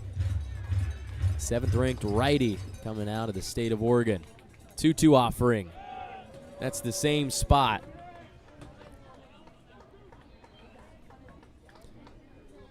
I'm not the home plate umpire. I probably would have called it a strike, but that's not what they pay me to do.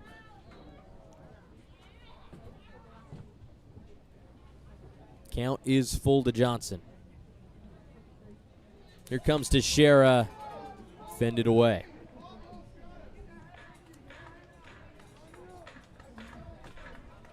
Nate Johnson has 10 RBIs this summer in 26 games. He's got a runner on third. That is Jaden Jackson after his double to left field.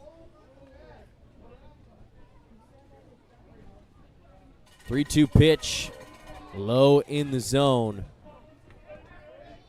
Great at bat by Johnson, working his way back, drawing 4 balls.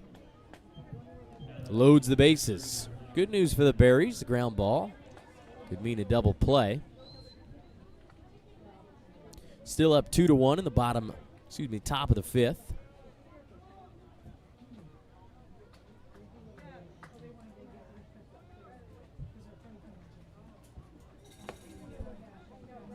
High heat misses against Churchill. This is a guy who's come through with runners on base. That 3-run home run. Over 100 miles per hour off the bat yesterday. Got underneath the fastball.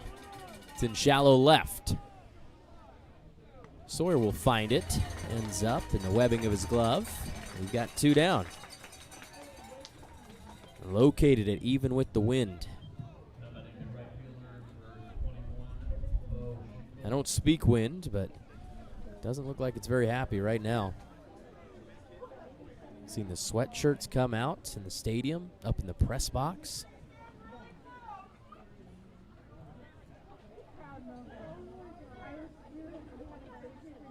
First pitch to Bo Schinkel's a strike. Schinkel 2 ground outs in this game, 0 for 2.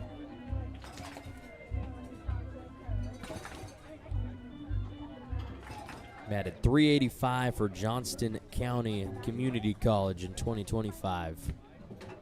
Earned him a Conference Player of the Year. Last summer he played for the Badlands Big Sticks up in western North Dakota. That's a beautiful place. Drove through North Dakota. It took me 6 hours leaving from Fargo, getting across the Montana border. For a lot of it, pretty flat. But the Badlands, they were cool. 1-1. Misses.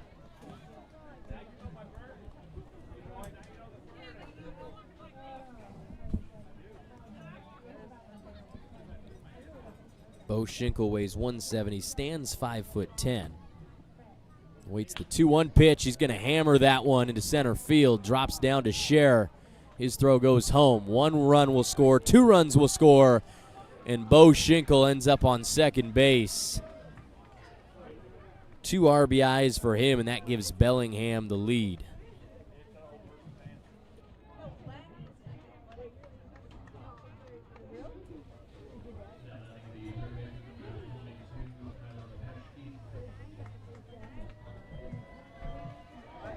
Bo Schinkel coming through. He had an RBI yesterday. Now 2 for 7 in the series, 2 singles, 3 RBIs. 3-2 lead. Bellingham, all 3 of their runs coming in this half inning. Still 2 runners in scoring position. It's Peschke off the end of his bat. Karam's off the backstop foul.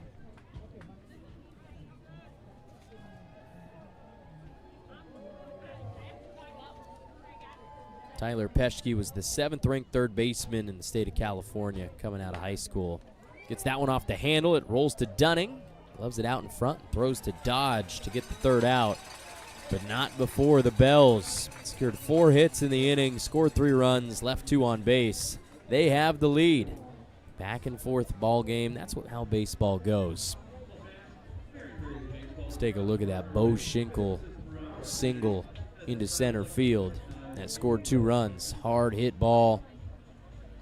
Frozen rope to Scher. Bellingham in the driver's seat. We'll take a break. Come on back. Berries Baseball live on YouTube and the WCL live app.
Halfway through this ball game, here's the game summary. Bellingham taking the lead 3-2, but Noah Scher the bright spot for the Berries. 2 for 2, 2 RBI double and a single up the middle. Bellingham just scored 3 runs in the last inning to take the lead It was Aiden Holker who started on the bump for Marion. 4 1/3, gave up 5 hits, a couple of runs, 2 strikeouts, 2 walks. Lego night, the third one and the last one of the summer, presented by Bricks and Beyond. First 300 fans were given a custom Berries minifigure.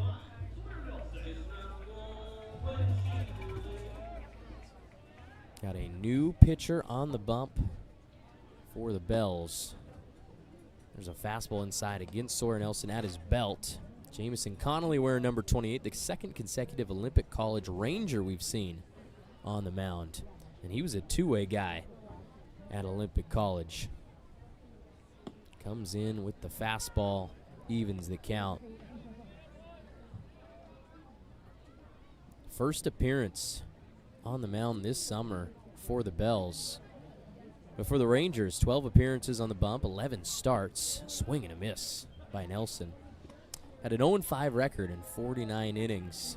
Struck out 38, walked 34, ERA 5.07.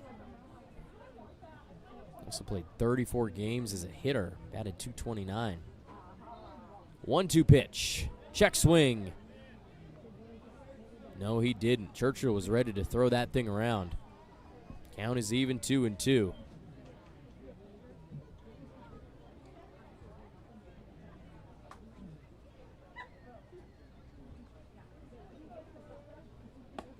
Payoff at the hands of Nelson. He's worked his way back to a full count to lead off the bottom of the 5th inning, down a run.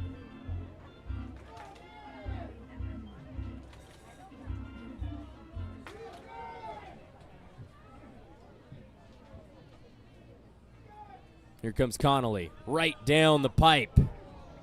Nice pitch. Gets Nelson looking. And that will lead off the bottom of the 5th, 1 down. 84-mile-per-hour fastball. Nice frame by Churchill. Just caught the zone. So it's Tyler Dunning all alone out there, nobody on base. 0 for 2, strikeout and a ground out.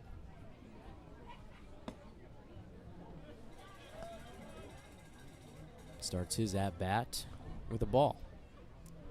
A guy from Rancho Santa Margarita, California. That's a mouthful. Longest city name in the Golden State.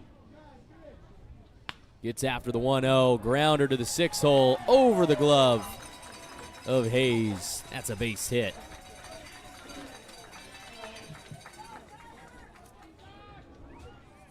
Tyler Dunning played all 3 games against the Bells last summer, over a year ago. He was 4 for 9, 2 doubles, 2 RBIs, and 2 walks in that series. Series win for Marion. Got to be ready for Jake Dodge. He likes to swing at the first pitch. Takes a fastball at the belt for a ball.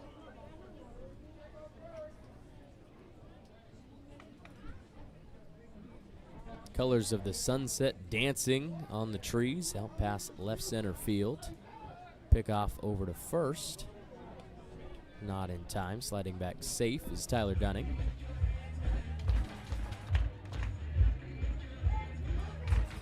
Third at bat for Jake Dodge. He's 0 for 2. Ground out and a pop out.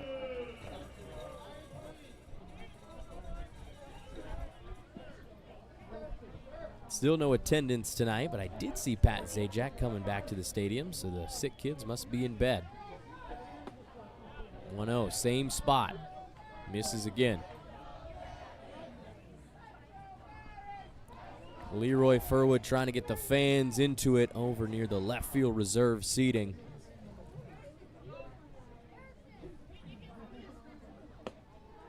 Jake Dodge finds himself in a 3-0 count.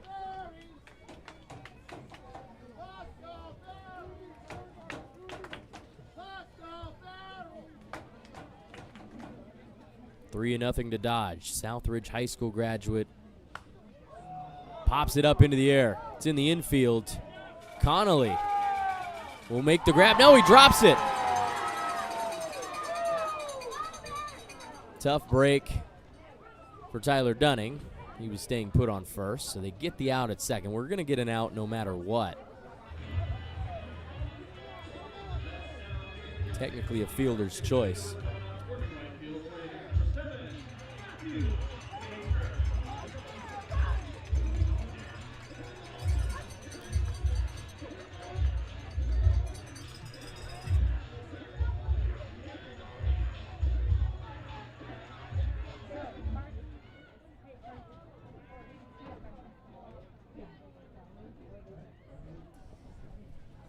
Two down, runner on first. Jake Dodge safe at first base. Swung at a 3-0 pitch. Popped it up back to the pitcher who couldn't catch it. Seen trouble with pop flies so far in this game. 10-mile-per-hour winds making their presence felt. Fastball. Misses the zone. Coming in at 85 miles per hour. There is that wind.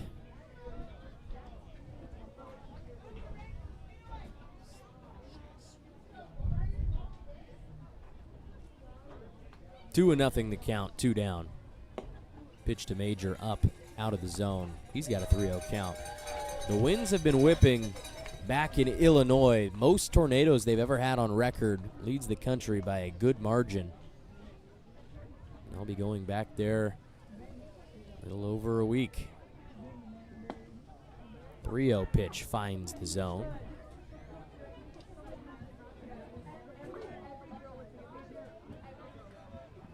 Attendance tonight, 1,391. Thanks to Pat Zajac, a fantastic father and a great boss. 3-1, grounder to short. Hayes, the throw to first, in time. And that does it for the fifth inning. We're going to show off the minifig once more, customized, wearing the gray uniforms and the purple cap. It's been 3 different minifigs this summer. Lego night number 3. You missed out. First 300 fans got a Lego. 3-2 score, Bellingham in the lead. We go to the top of the 6th after the break. Berries baseball live on YouTube and the WCL live app.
That was fantastic.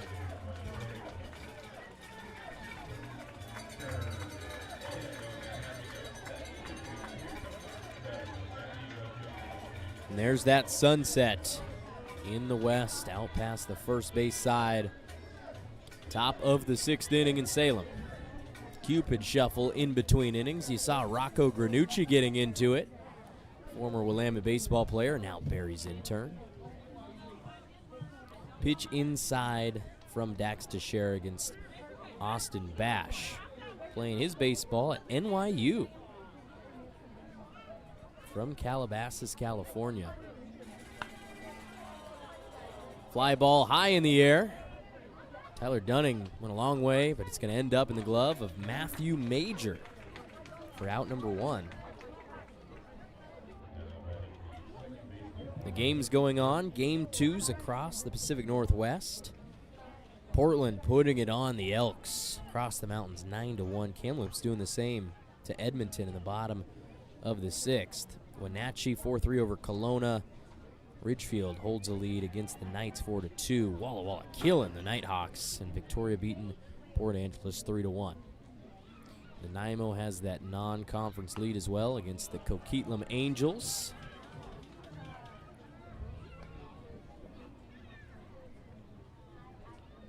First pitch, a foul ball over the top of the Bells dugout by KG Hattori. 0 for 2 tonight, pop out and a ground out. Shara goes back to a changeup, low and away, evens the count.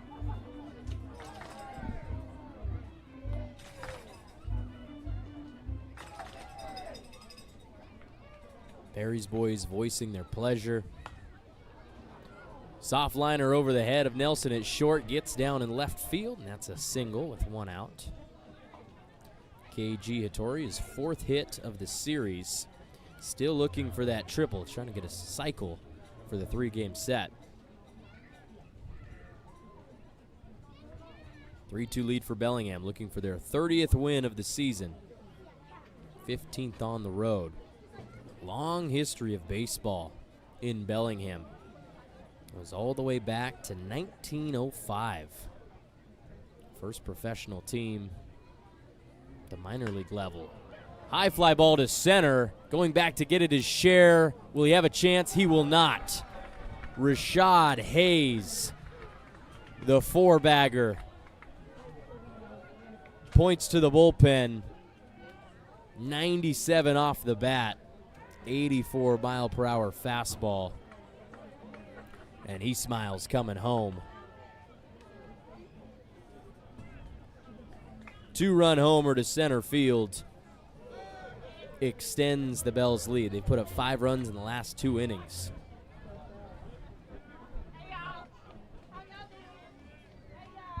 That pitch, upper half of the zone. Hayes jumped all over it.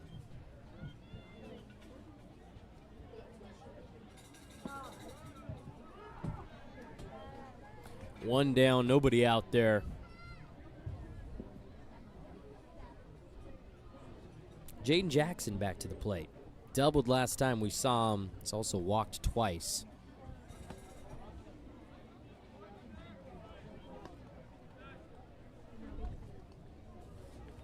If you go back to 1905, it was the Bellingham Gillnetters.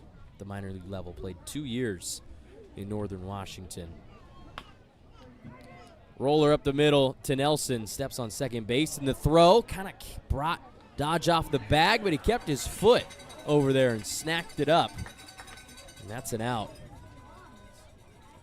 Bellingham has been mashing baseballs all series. First one we saw, Matt Churchill jumped all over Remy Darvavon's slider. Dylan Moss did the same thing. And this one, we've seen a lot of no-doubters, but he really got all over it. And KG Hattori, the grand slam. 4 home runs in the series for the Bells. They're up 5-2.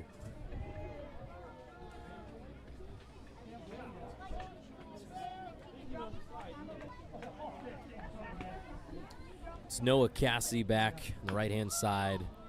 His ground ball goes foul. 2-hopper into the bullpen, brought in by a Bell wearing all baby blue. Bellingham Bells get their name from a former semi-pro team. Played in the city in the 30s and 40s under Joe Martin. Led them to 20 Washington State semi-pro titles during that period.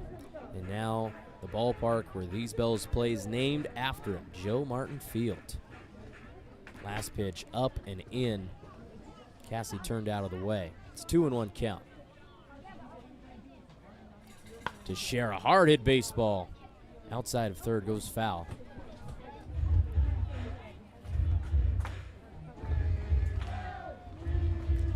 Baseball would come back to Bellingham in 1938. The Chinooks, playing minor league ball, stayed there for a year and then moved to Salem. It's a long time before the minors came back. The Bellingham Dodgers, a lot of overlap between Bellingham and Salem.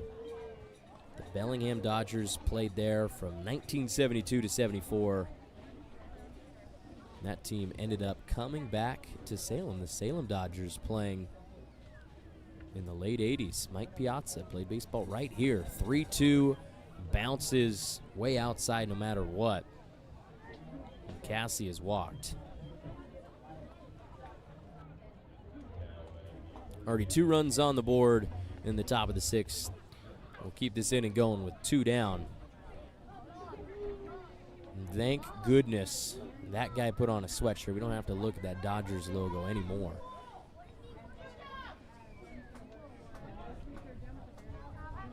He was helping out the story, but bringing me sickness. Line drive to Major in right. Takes the 1 bouncer into the glove. Another single. 3 hits this inning for the Bells. That one courtesy of Nate Johnson, now 1 for 4. And they have liked what they've seen from Dax Teixeira.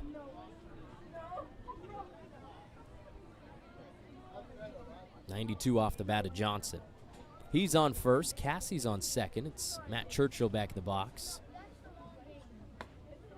Leaves a fastball up and out. Churchill 3 for 7 on the series, 2 singles, a home run. 37th game played. From Woodland Hills, California. Helped lead Puget Sound this past year to a single season home run record as a team. He hit 13 on his own. Swings and misses to even the count, 1-1. Teixeira's pitch. Misses high. After the Dodgers left Bellingham, it was the Mariners who came to town. Played there from 1977 to 1993. The single-A level. You might remember a guy named Ken Griffey Jr. He spent some time the Bellingham Mariners. 17 years of age.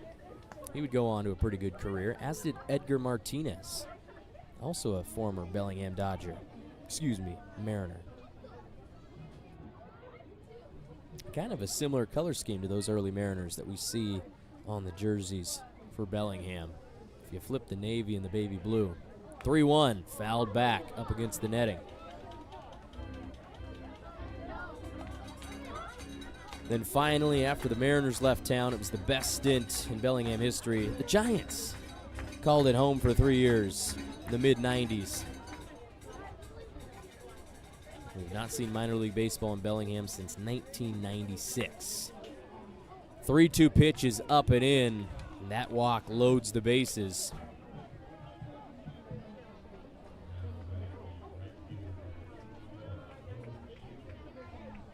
Here comes a guy you probably don't want to see. Bo Schinkel has already come through. It was the last inning. 2 RBI single in Dax Teixeira's day. Plug has been pulled. Not sure who's going to come out from the bullpen. And I see him trotting toward the infield. And I believe that to be Damian Catano. Guy that I talked to on the roof before the game. Didn't think we were going to see him tonight. We saw him yesterday pitching in the 9th inning. He shut down the Bells. We're going to take a look at that talk one more time. It was a great talk. And here it is. Game 2 against Bellingham. I've got Damian Catano on the roof. Damian, how you feeling on this beautiful Wednesday evening? I feel amazing. You know, it's a beautiful day out here in Salem, so excited to get going.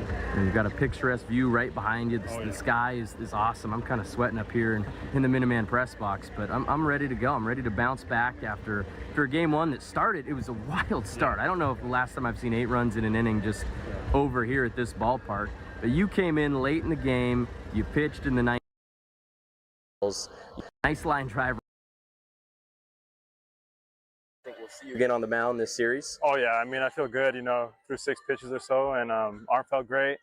Swing feels like on the right track, and yeah, I'm excited to get back out there. Was it only 6 pitches? Yeah, 6 pitches. Okay, yeah. so that was almost a perfect inning. That was, almost. Felt quick. Yeah. You came in and you really shut the door, and it was a great experience for you. How do you felt like your summer has gone over the course of this 2026 year coming out of high school? You know, it feels amazing. Coming from high school is a different experience, you know, playing almost every day, little to no break. I mean, it's awesome being here with the guys, great coaching staff.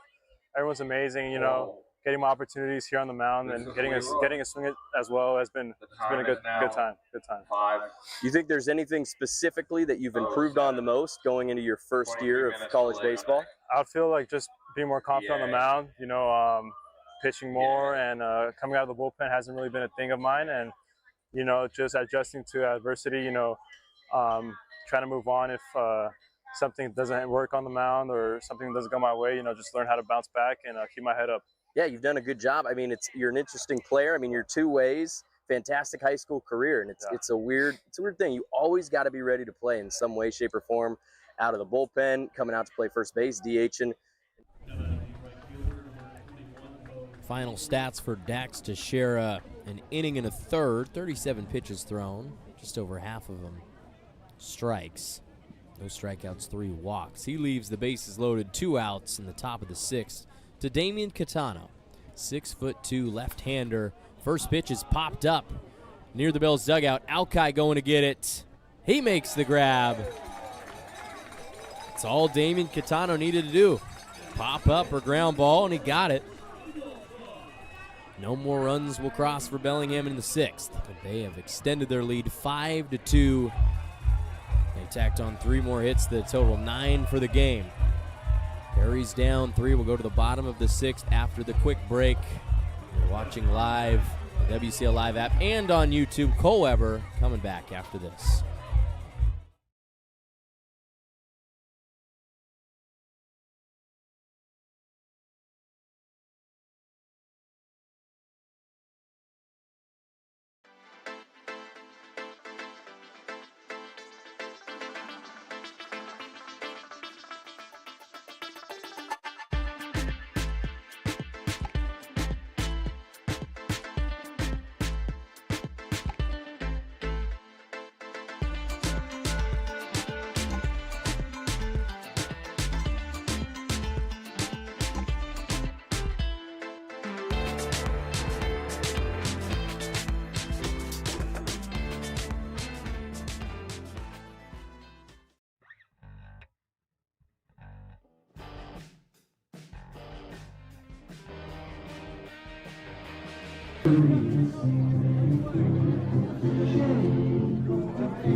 Well done, well done.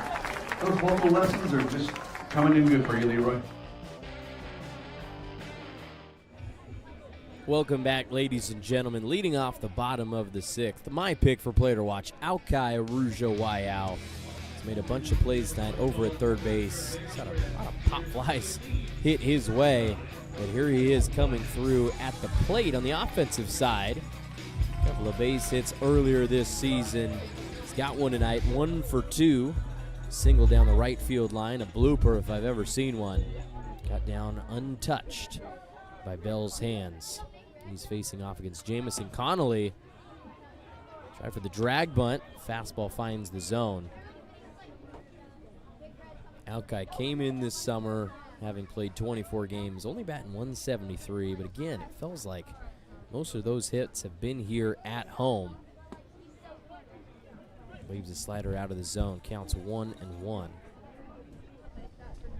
Alki, 9 RBIs this year, has been walked 6 times. 6-footer from Mililani. Going to Yavapai College. High chopper to third to Peschke. Crow hop and throw will get Alki with the ground out.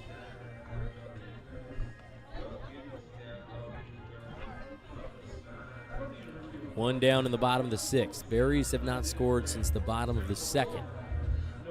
We saw this yesterday. They put up runs in the 1st and the 3rd and went scoreless for the final 6. Let's see if Nolan Rowe can change their fortunes. 0 for 2, a line out and a strikeout.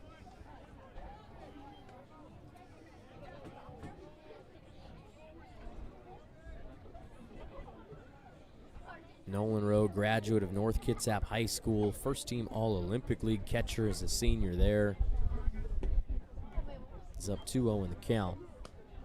4th ranked catcher out of the state of Washington, 54th overall prospect in the state, according to Baseball Northwest. Played for Yakima in the summer of 2025. Batting at .372 in 12 games for the Pippins. And how about that customizable elbow guard? You got Rowe, number 37. Haven't seen him wear that one this summer. He's worn 36, 27, 4. He wanted 8. Guess he decided on 4. Chopper stayed fair. Wow, Tyler Peschke throw on the run. It was fair. It hopped over the base.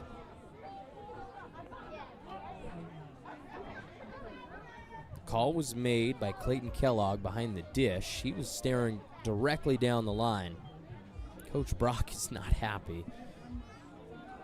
Would have been the second ground out to third. Here it is again. Looked like it might have come down foul the other side of the bag. Problem, there's nobody to ask for help because Kellogg had the best angle on it.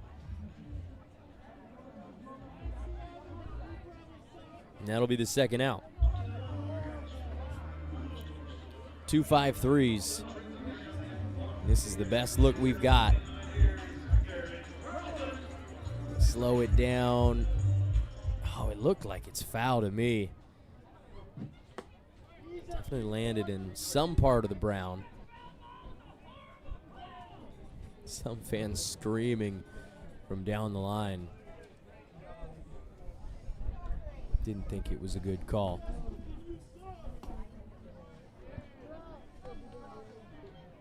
Two-0 count to Taryn Carlson. 5'11", future Coug, Washington State. He's got to go get all set up. Leaves next week. Goes to school over in Pullman.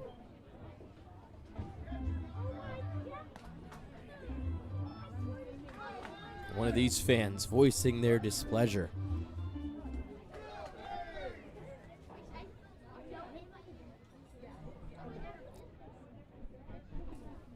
A couple of guys locked in over there. Locked in on something for sure. Hacky sack. Taryn Carlson has walked on 4 pitches. So a base runner here in the 6th inning.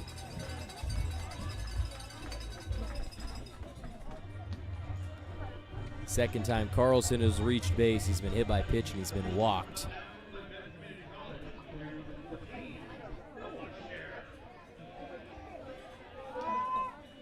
I've been a big fan of Taryn Carlson this year. I think he hits the baseball hard. I think he plays a good third base. Excited to see what he can do at Washington State. Noah Sheriff fouls that one off his leg. Another guy that I'm excited about. See what he can do. His second year, Lynn Benton, and then where he can go from there. Obviously a very good outfielder. The bat has come alive tonight. 2 for 2. Double and a single, a stolen base as well, and 2 RBIs. 0-1 pitch from Connolly.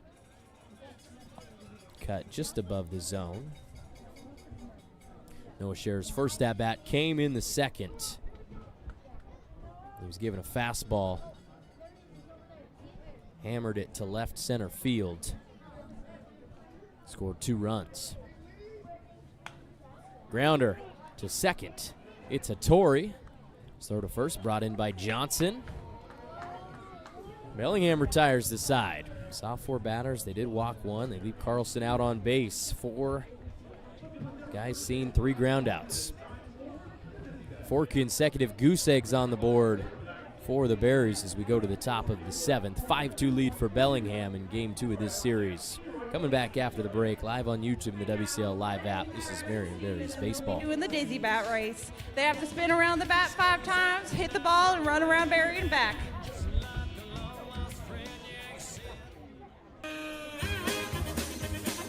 Go! 1, kind of. 2, 3, 4, 5.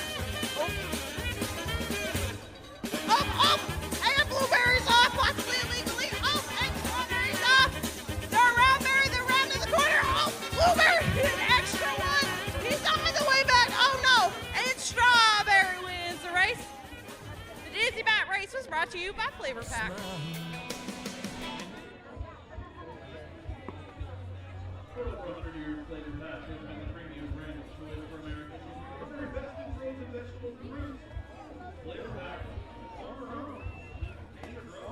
8:45 p.m., exactly 2 hours since first pitch. Getting ready for the top of the 7th. Damian Catano getting warmed up. Barely had a chance to introduce him. He threw one pitch. It was popped out, foul territory. Got out of a bases-loaded 2-out situation. Damian Catano, 12th appearance on the bump this summer, 1-0 record. He's thrown out 18 1/3 innings, 8.50 ERA, 14 Ks, 12 walks. Graduate of Arcadia High School this past spring.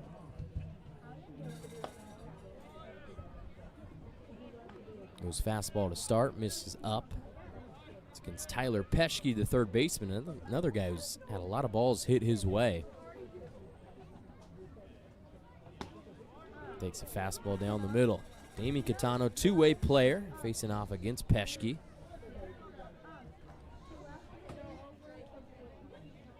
Catano, two-time San Gabriel Valley All-Area Player of the Year. This foul ball goes opposite field, comes down untouched in the light brown grass in foul territory. Catano is a junior first-team All-State. Hit .353 with a homer and 26 RBIs as a senior at Arcadia, while also striking out 87 batters with a 1.68 ERA. He's going to St. Mary's. Talked to him in pregame about all the St. Mary's guys we've seen across the WCL. A couple on this team. Joseph Moreno comes to mind, another guy in the bullpen. Saw him yesterday. Cody Kashimoto from last year, an inaugural Berry, played a part. The St. Mary's team that went to a regional. Another fly ball. This one's going to go out of play. Comes down right behind the picnic deck.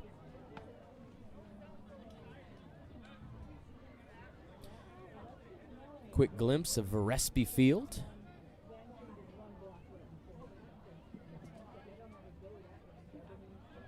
As a lucky fan gets a souvenir. Counts 2-2. Catano goes to the off speed, drops below the zone.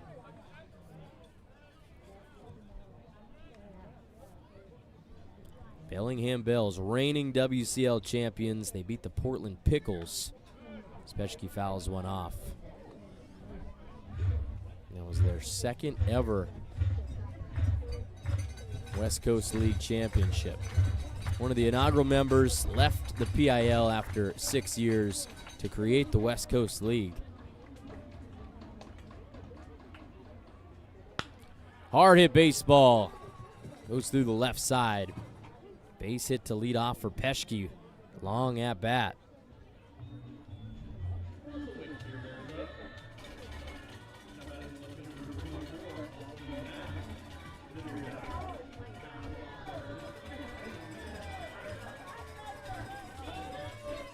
Bellingham has made the playoffs in 5 consecutive years. It's pretty much booked that they'll make it 6. Off speed misses well outside to Austin Bash. NYU two-way player. Made 1 appearance on the bump in the spring. Bunt laid down to Alki. He's going to go to first with it. I think he could have gone to second. Sawyer was there waiting. Saw the same type of play yesterday. Alki decided to go to second in game 1, but nobody was there. Very quick to react to those bunts laid down toward him. Sack bunt to Bash. 1 down runner on second for KG Hattori. Check swing, did he go on the curveball? Gonna ask, no, says our bases umpire, Jacob Fisher.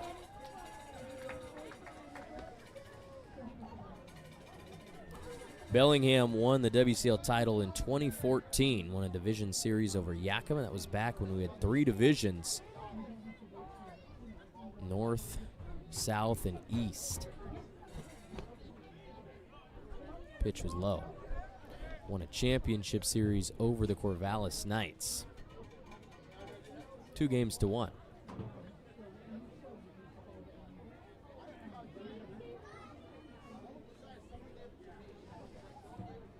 Last year they had to beat Wenatchee in a divisional series and then won the North Division Championship at Edmonton.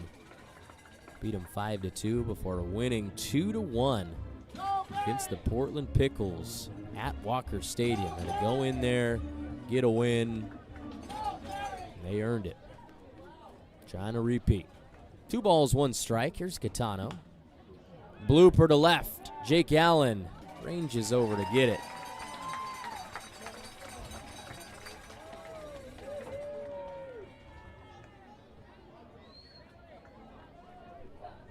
Two down in the 7th inning. The last time we saw Rashad Hayes was last inning. 2-run home run to center field. 4th of the series for the Bells.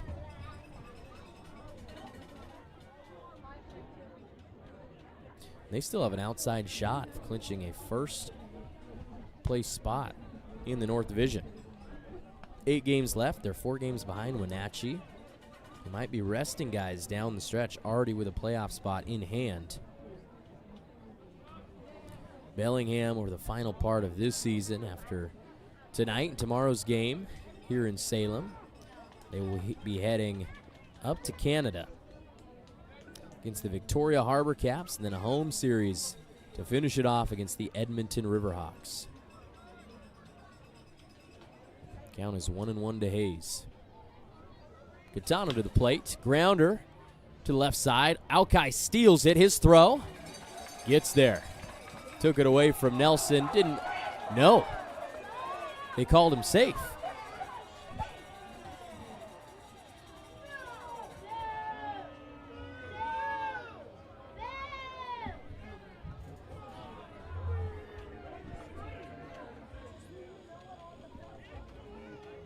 He went to grab the ball out of his glove, dropped it on the transfer, but that was after he caught it. Let's look at it. Arujo Wayao, his throw to Dodge. I mean, that's tough. Don't know if it was ever in the glove. Coach Brock is not happy. He's giving the umpires his mind. Believe a run came home to score as well.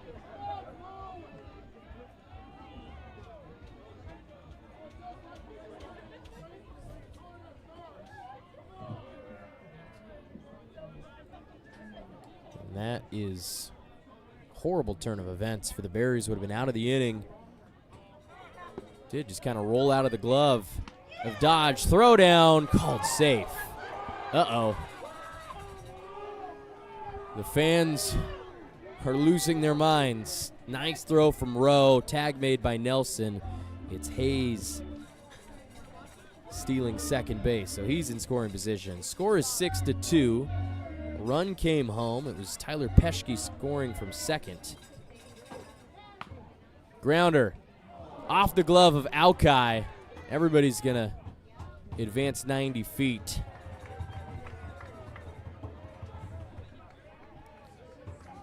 And let's go back. There's the stolen base attempt. Another close play, called safe.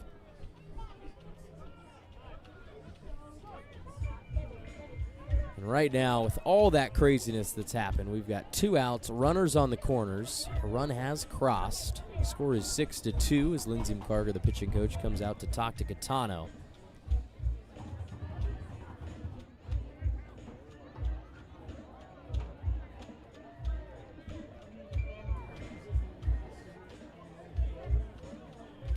There's the last at bat. Alki diving to get it. Couldn't make the play.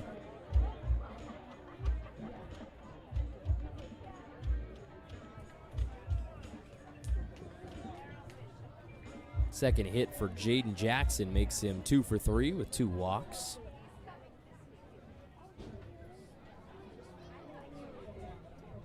Lucas Plenner getting warmed up. Going to the University of the Pacific.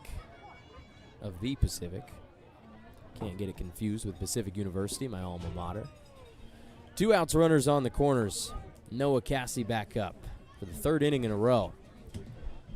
It has proved lucrative for the Bells. 3 runs in the 5th, 2 in the 6th, 1 so far in the 7th, up 6-2. 1-0 pitch from Catano. That one's high. Noah Cassie tonight, 1 for 2, RBI single, hit by pitch and a walk. 38th game played for the Bells this summer. High hit baseball to left center, off the wall. AOE Chiropractic, some more screen time. 2 runs will cross. Noah Cassie, another hard hit baseball, 97 off the bat. Tack on 2 more RBIs for him, 2 more runs on the board for Bellingham. They waited to get started tonight. After 4 scoreless innings, they have come through with 8 in the last 3. And that's Cassie jumping all over a fastball, showing the gap-to-gap power. Hit it to the farthest part of the stadium. 2 RBI double. It's about 380 to the gaps here at Chemeketa.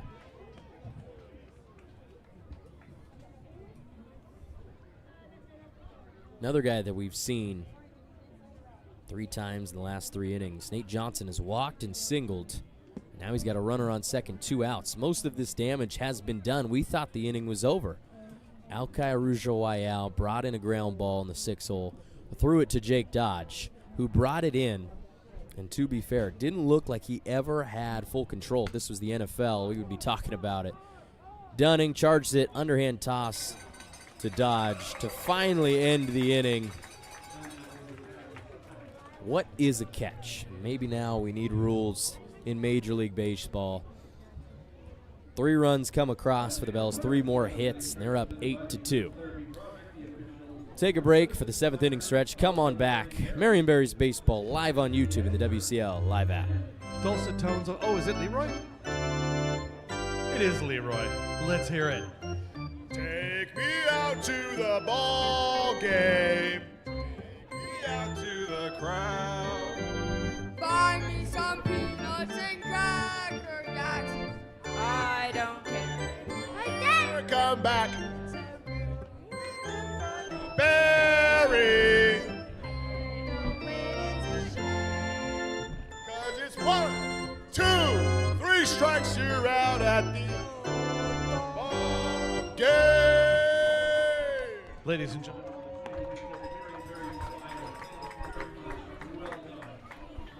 Going into the bottom of the 7th, here's your game recap. Bells up 6. Alkai Arujawayao started us off with a single early in the game. Blooper down the line. He was my player to watch. He's come through in that spot. Noah Scher with 2 runners on. Double to left center field. Rolled all the way to the fence. Brought 2 runners home. That was back in the bottom of the 2nd. Berries held a lead for a while, and then it was the Bells. Noah Cassie came through with an RBI up the middle, his first of the game. Following him, Bo Schinkel brought in 2 runs with a single of his own to center. Gave the Bells the lead in the 5th. They weren't done. Rashad Hayes in the 6th inning, 2-run shot to center field to extend it. And we just saw them score 3 more in the top of the 7th. They're up 6, 8-2. Jamison Connolly sticking around on the bump, the righty. And he goes fastball, count 1-0. It's Jake Allen at the plate, wearing number 6, the left fielder. 0 for 1, did walk twice to start the game. Going back for his redshirt sophomore year at the University of Portland. Playing his baseball for the Pilots. 5'10", 185. He's from Kaiser. We talked yesterday. Kaiser on the 45th parallel, halfway between the North Pole and the equator. If you've driven up toward Portland on I-5, you've seen that sign definitely. He swings and misses to even the count.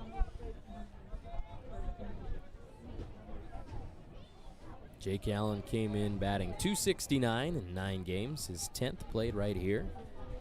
Has 7 hits, a home run, and 4 runs batted in. The 2-2. Churchill got up out of his crouch to try to throw it down, but it's called a ball.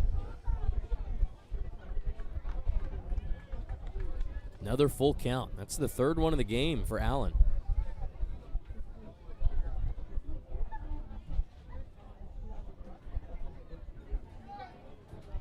Pitch from Connolly misses outside. Jake Allen, 3rd walk of the game, 7th of the summer. Leadoff base runner for the Berries. They need some runs.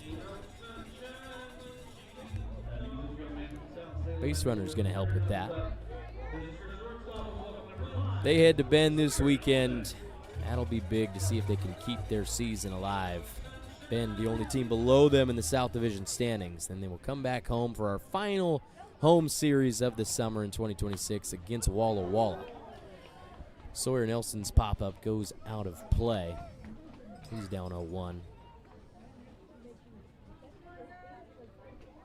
Nelson leads the WCL in walks, but you already knew that. 63 on the summer. The record coming into the season was 48 in a whole year. He had 50 by the end of the first half. Kind of slowed down on the walk train since then. I think there's still an outside shot for 70 the way he does it. He's had more 3+ walk games than no walk games this year. And he hits one hard to center field. Gets some help by the wind. Comes down over the glove of Jackson, who hits the wall hard, loses his glove. Sawyer's going 3. We're going to hold him up at 3rd base. He scores. Jake Allen. There's some life. Sawyer Nelson hits a baseball hard. Speaking of hitting something hard, Jaden Jackson ran into the center field fence at full speed. And Sawyer wasn't slowing down. He was looking to turn that thing into an inside the Parker. It was Coach Rock who had to hold the reins. Kudos to Jackson. Running into the fence, hit his shoulder, picked up the baseball as fast as he could, got it into his cutoff. RBI triple for Sawyer Nelson to dead center, 100 off his bat. Boom. Jackson felt it for about a half a second before getting up. It's a good baseball player.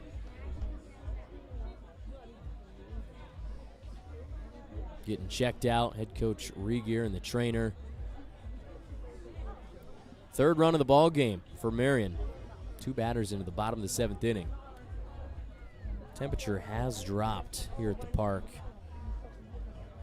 Looks like he's not in too much pain. Wiggling out the noodle. 66 degrees. Feels like 61 with the wind.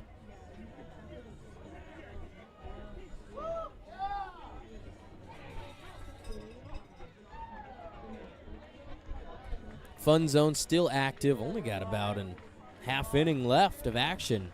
Get there while you can.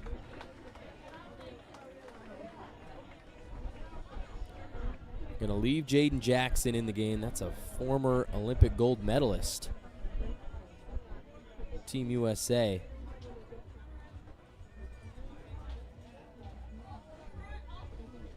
And I'll tell you what, running into a chain link fence full speed, not at the top of the bucket list. Sawyer on 3rd, no outs, 8-3 the score, bottom of the 7th inning. First run that Connolly's given up. First run the Berries have scored since the 2nd inning.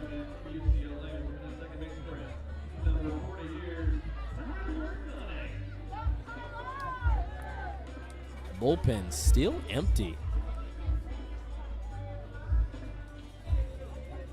Nobody getting going. This is the 3rd inning that we've seen Connolly pitch.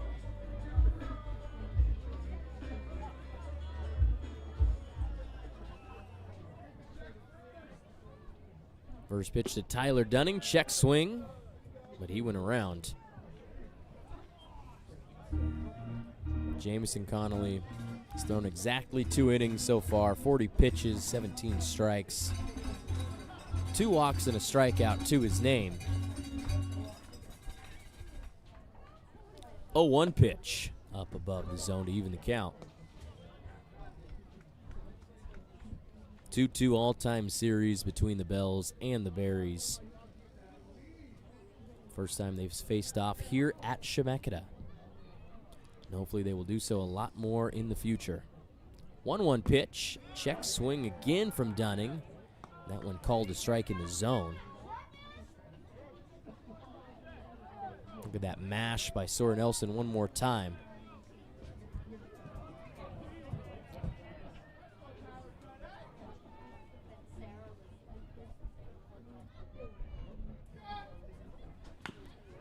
Chopper to third. That one's fair. Throw from Peschke off the bag. Ball is dropped. Johnson tried to make the tag on Dunning. He did so, but lost the ball in the process. Dunning safe at first, and that is Sawyer Nelson coming home to score.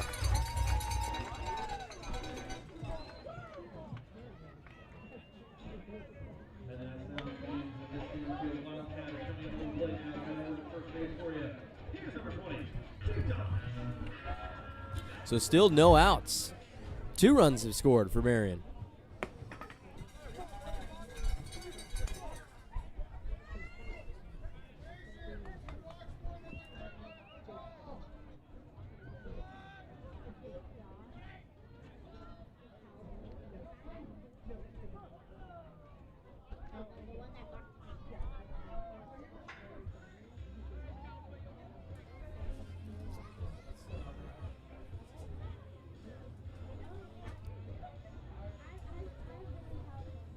RBI to Tyler Dunning as we talk out the Presto Stats input for that play. We got a guy warming up, number 40 in the bullpen. That is Jeffrey MacArthur, another guy making his first appearance of the season. A lot of new faces for the Bells. This is our last play. Tyler Dunning, bouncer over to third. Peschke's throw brought Nate Johnson off of first. He had to make a tag, slapped Tyler Dunning on the backside. Ball came out.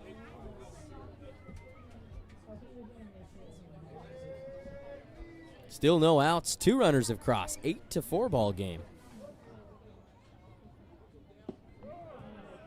Swing and a miss to start the at-bat for Jake Dodge. 0 for 3 in this game, 0 for 8 in the series. Does have 2 RBIs, 2 groundouts yesterday, produced runs. Got up twice with the bases loaded. 1-1 pitch at his feet. Jake Dodge started his collegiate career at UC Santa Barbara, redshirted there before going to Lynn Benton. Spent 2 years in Albany before transferring last summer to Metropolitan State University, Denver. That's called a strike. Evens the count, 2-2. Dodge is taking his talents to Linfield up in McMinnville. Coming back to Oregon, his home state. Finish off his college career. 2-2. Fastball just outside. It's a full count.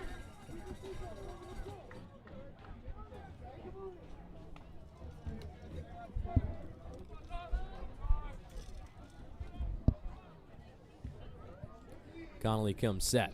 It's Tyler Dunning over on first base. The pitch inside and another walk. Second this inning. Everybody's been safe. That does it for Connolly.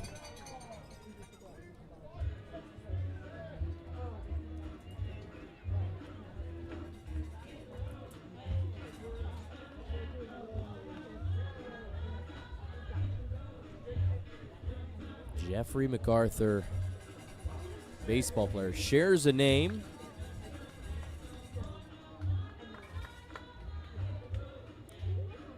with an assistant wide receiver coach at UC Berkeley. Jeff MacArthur, one of the top wide receivers in school history. Here's that Sawyer Nelson dribble one more time, different angle. Like watching it every single time.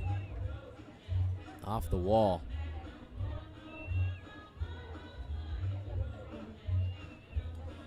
This Jeff MacArthur is playing his baseball at Cypress College. 6'2", 190 from Via Park High School.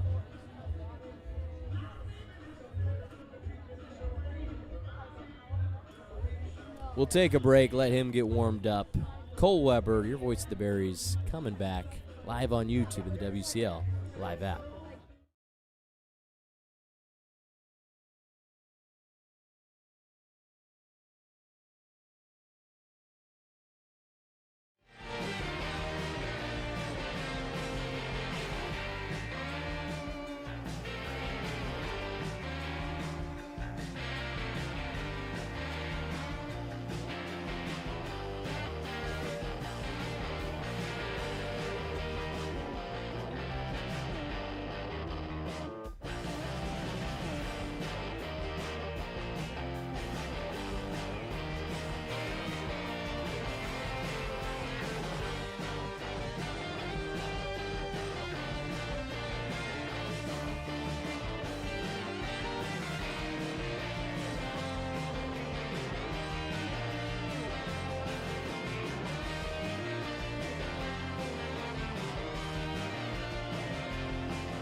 Two runners on. It's Jake Dodge and Tyler Dunning on first and second. Still nobody out in the bottom of the 7th inning.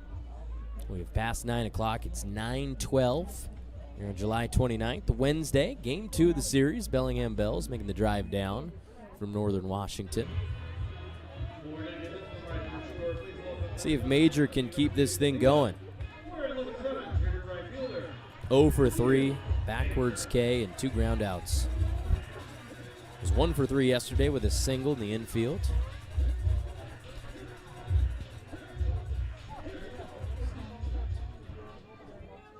Second on the team in RBIs and home runs, but behind the departed Martin Serrano. Fastball inside, called a ball. Matthew Major from Troy, Ohio, western part of the state, 6'2", 210. 2026 WCL All-Star. Going to Toledo.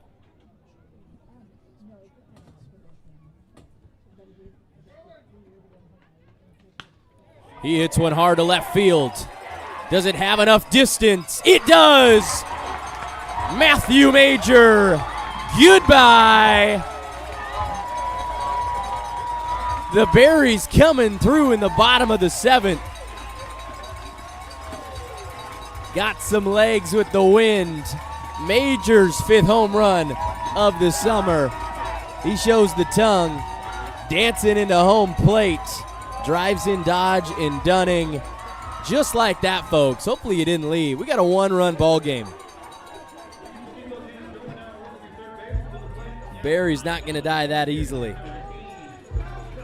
Jumped on the inside fastball, coming in at 85 miles per hour, goes out at 94 over the left field wall.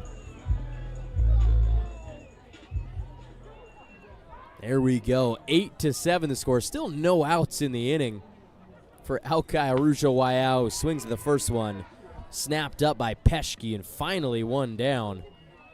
Not after 5 runs have crossed.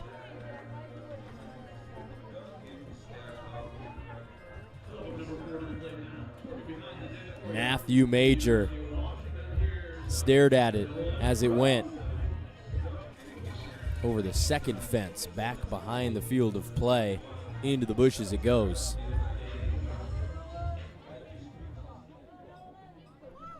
One down, nobody on, brings us to Nolan Rowe, who fouls a fastball back.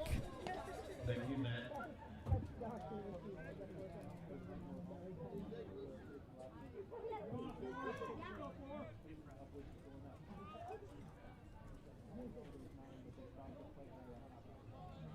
0-1 count. Here comes Jeff MacArthur. Goes to the slider, which breaks out of the zone. A win would be big for the Berries. 10 games under 500 currently. Taking a look at all the games that are going on in the WCL. And that's off the arm of Rowe, off the customizable elbow pad. Hopefully didn't scuff it up. Free 90. The misery continues for the Bells defense. One down and a runner on.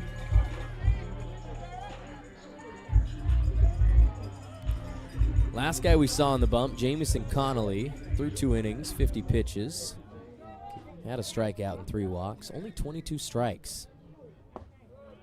MacArthur goes with the slider, 78 miles per hour, breaks into the zone. Taryn Carlson at the plate, Noah Scher on deck. And we are scoreboard watching in Bend. Pickles have pulled out in front 15-1. So probably going to get the win in game 2, even up that series. Makes it paramount for the Berries to come up with a W of their own. Stay in lockstep with the Pickles, running out of time in this season. 0-1 drops down for a strike.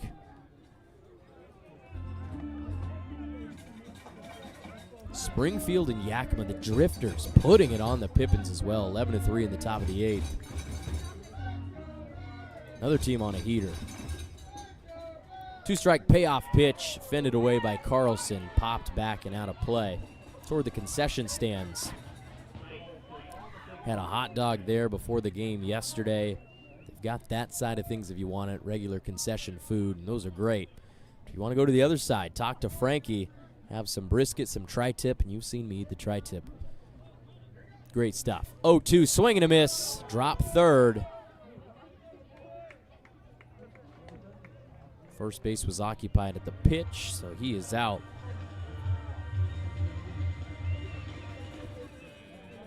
Rowe steals second base.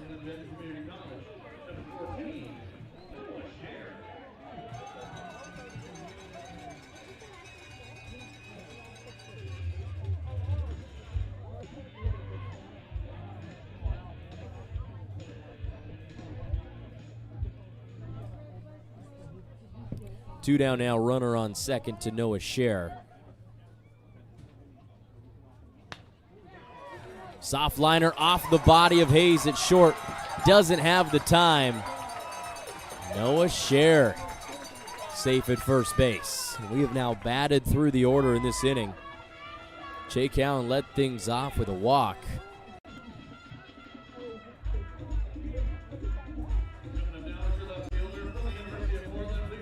Two errors this inning for the Bells, first 2 of the game. Jake Allen walked, and then he was driven home by Soren Nelson, who was in the on-deck circle. First of 5 runs to come through. We've got runners on the corners. This inning isn't over yet. See what Jake can do. 2 outs. First pitch, slider in the zone. Seems to be MacArthur's go-to. Consistently coming in about 78, 79 miles per hour. Nice pace. Bottom of the 7th inning. 1-run ball game. Check swing. Another nice slider. Did he go? No. Umpires have been conservative with that call both games of this series. Really close, too. Nice restraint by Allen. The Portland Pilot, 2-time Marion Berry. Fastball up and in is strike 2. Jake Allen has been walked 3 times tonight. Shown great fight at the plate and patience. MacArthur goes with the fastball. Allen fends it away. He rolls his eyes. It's about the 4th or 5th time that's happened. Sees a fastball he likes and just under it.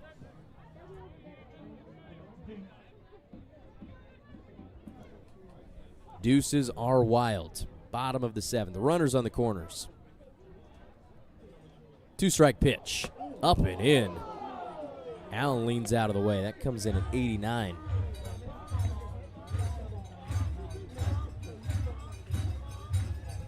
Bells took game one of this series 14-6. Jumped out to an 8-0 lead. They were up 8-2 before this inning. 3-2 pitch, fouled away.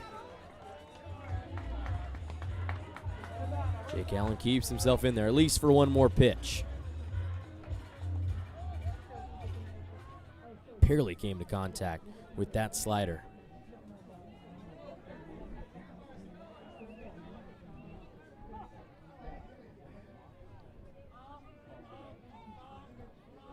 The 3-2. Slider again. Called a ball. Oh, man. Fourth walk of the game for Jake Allen. Second time he's been walked this inning. Couple centimeters outside of the zone. Loads the bases. Keeps the inning alive. Second time we have seen Sawyer Nelson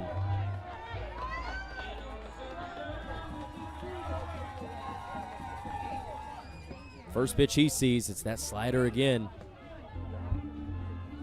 Finds the zone, 0-1.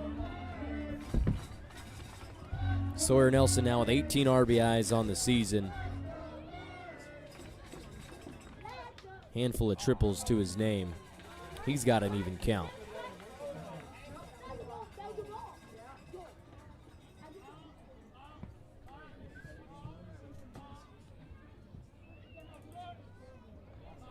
Sun has gone completely down here in Salem. Fly ball to left. Drops into the glove of Austin Bash. Anywhere else, and that probably gets down and scores multiple runs. We got to go all the way back to the beginning of this inning. Second batter we saw was Sawyer Nelson, the triple. Off the wall in center field, scored Allen. That's the first run that came across. Tyler Dunning would hit a ground ball. Bellingham Bells knew this one was gone immediately. Matthew Majors, 3-run home run to left field. Runs 3, 4, and 5 of the inning. And the bullpen getting involved. They like what they see. 8-7 your scores. We go to the top of the 8th. Taking a break on the broadcast. Marion Berries Baseball live on YouTube and the WCL live app. Here. All right, you guys are getting closer to the end. You got to get on it. You both got 3. Can we get to the 4th level? We can. Can we get to a 5th level? Okay, we have a winner right here. That's satisfying. All right. Thank you so much, Minute to Win It. That is put on by Minuteman Press for all your mini window decal needs. Welcome back, everybody. Today's broadcast is brought to you by AOE Chiropractic, specializing in sports medicine, strength and conditioning, and esports and performing arts medicine. Dr. Sean Barnes offers sports physicals, injury evaluations, and comprehensive treatment plans at AOEchiropractic.com. Top of the 8th. Things just got interesting. 5 runs come across for Marion. They're now down just 1. Putting Bellingham on their toes. Leading off the 8th for the Bells, Matt Churchill. Had a hit in his first at-bat tonight. Since then, 0 for 2 with a walk.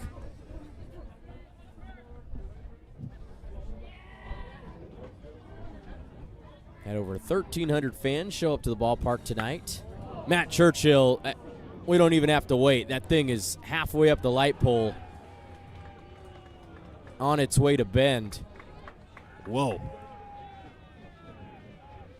Nice bounce back by him. Jumps all over a hanging curveball. That one hung up middle. Second home run of the series for the catcher. Now 2 for 4 tonight. Extends that Bellingham lead back to 2. 99 off the bat. Looked harder. Got out in a hurry. Towering fly ball over the fence. Still Damian Catano on the bump, the southpaw, going to St. Mary's. A 1 pitch. Underneath it is Bo Schinkel, and it's caught by a fan. Nice play. Third base side. He gets some cowbells.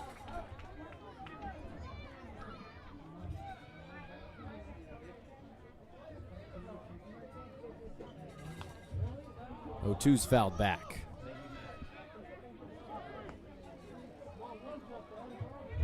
There's one thing you can say about cowbells, and you can ask Bruce Dickinson. Gonna need some more of it.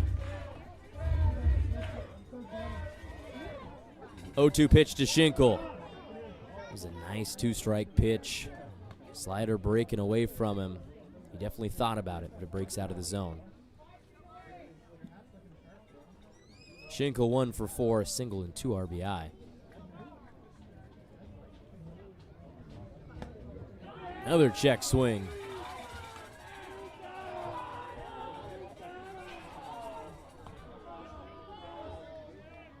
Here's our guy making a play in the stands. 2 hands for safety.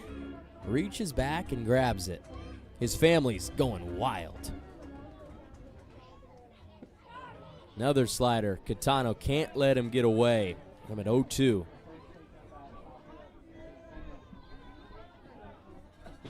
Bo Schinkel from Olathe, Kansas. It's one into the glove of Jake Dodge.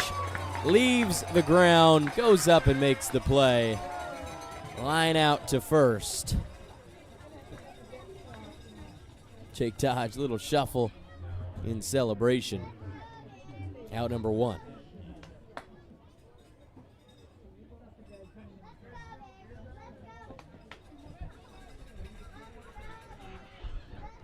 Not a hard hit line drive.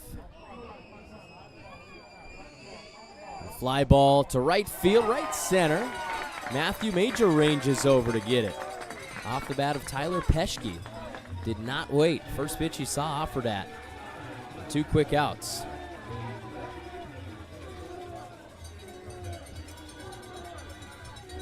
Another fly ball to the gap. It's Major getting there first.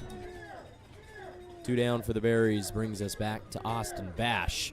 Hefty swing and a miss. Almost lost the helmet. Bash from Calabasas, California. Redshirted at NYU. How about that foul ball off the noggin of Clayton Kellogg, our home plate umpire. Played 4 years of baseball, 1 year of football at Viewpoint.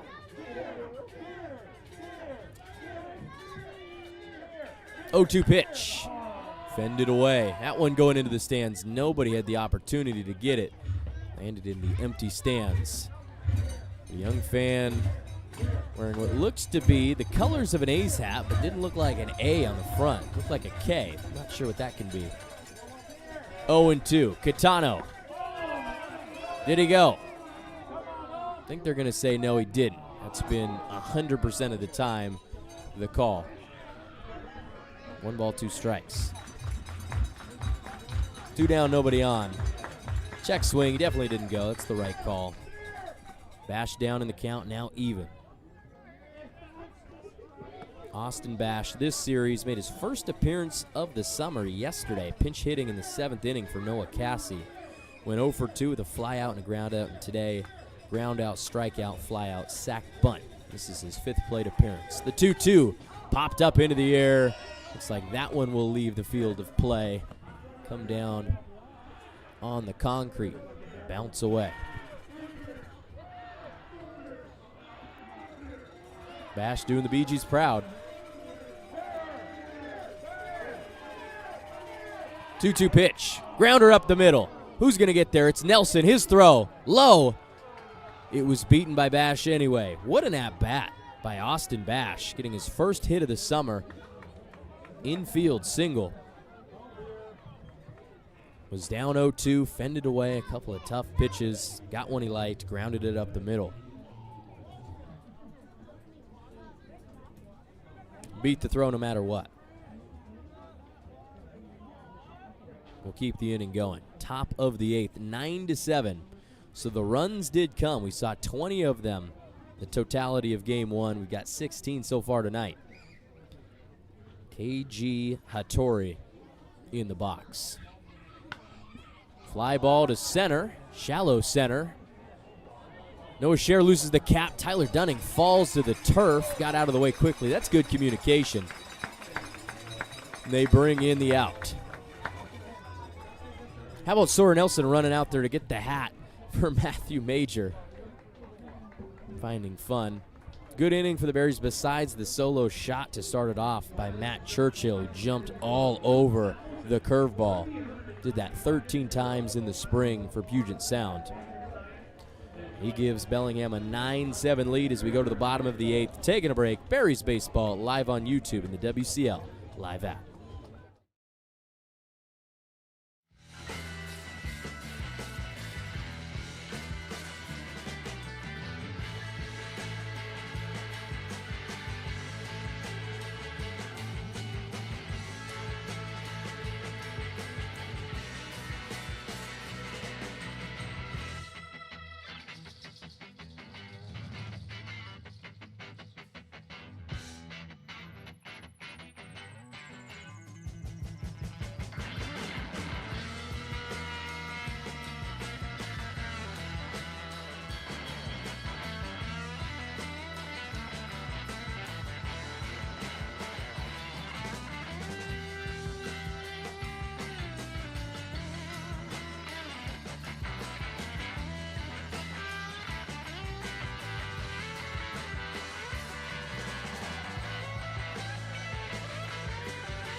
Shout out once again to the guys doing a great job. Jake and Sam, Sauce Studio Design with the photos of the night.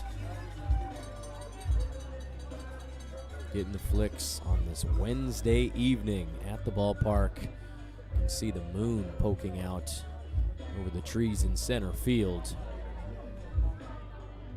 Bottom of the 8th inning, new pitcher on the bump for the Bellingham Bells. David Weiser is the righty, trying to close out this win.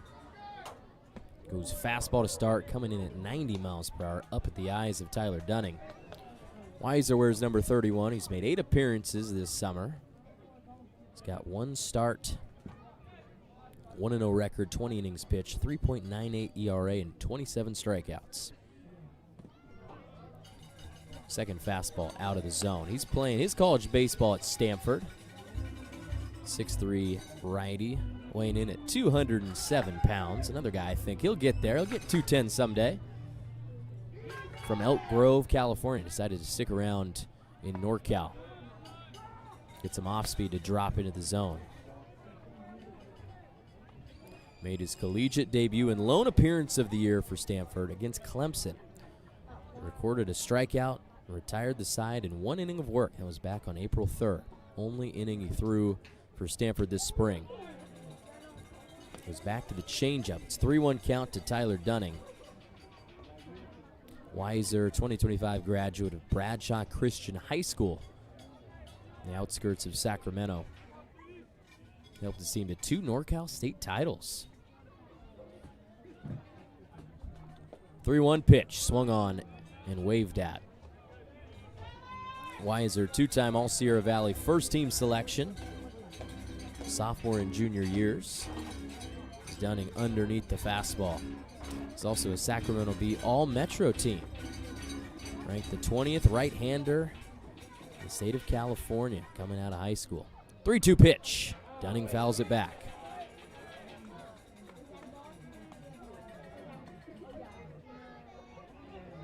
Bottom of the 8th inning, 9-7 ball game. This went from a boring one to a really exciting one really fast. Seen 3 home runs in this game, same amount we saw yesterday. The Berries finally got involved. Matthew Major, 3-run shot in the last inning. He is due up. 3-2, fly ball to right. Does not gonna have the distance. Schinkel makes the catch. We got one down in the bottom of the 8th inning.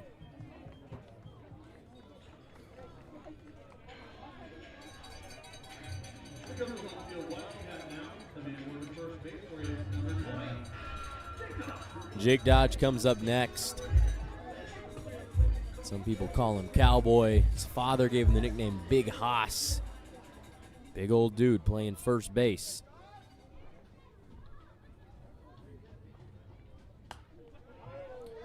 Swings and fouls off the first pitch fastball, 91 miles per hour.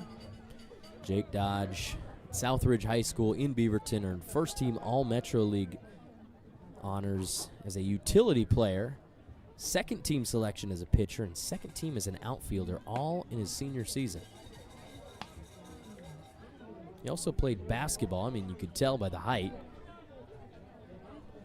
Played in the post. He's the #1 first baseman in the state of Oregon back in 2022. 1-1 pitch. Foul tip back into the glove.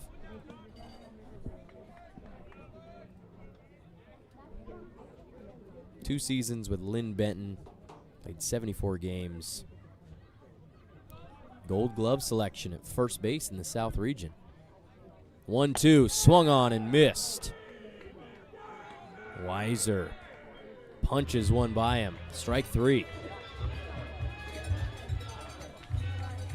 2 down. Little game summary. 2-run lead for the Bells. 20 combined hits.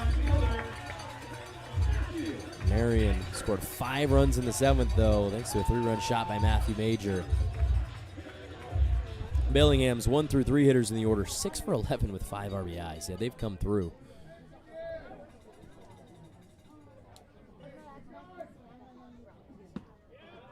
Check swing by Matthew Major. Fast one clocking in at 93. Called a ball. Matthew Major in the game, 1 for 4. He's grounded out twice. Home run to left field.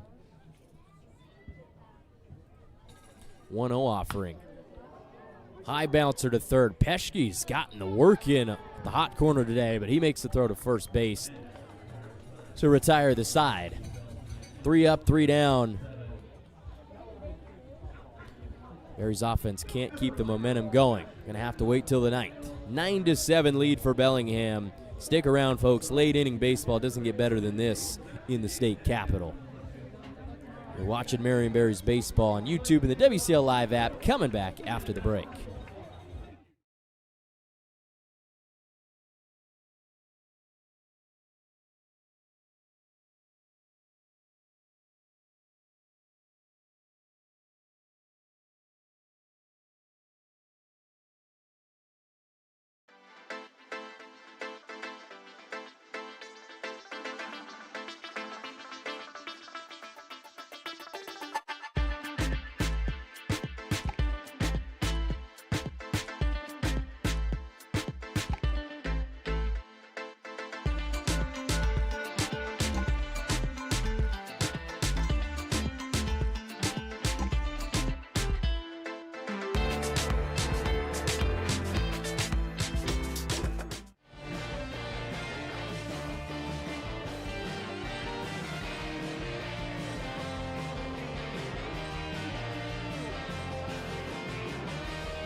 Welcome back, ladies and gentlemen. Top half of the ninth. The Berries have brought in their ringer, Lucas Plenert, wearing number 16, the Beaverton native, pride of Mountainside.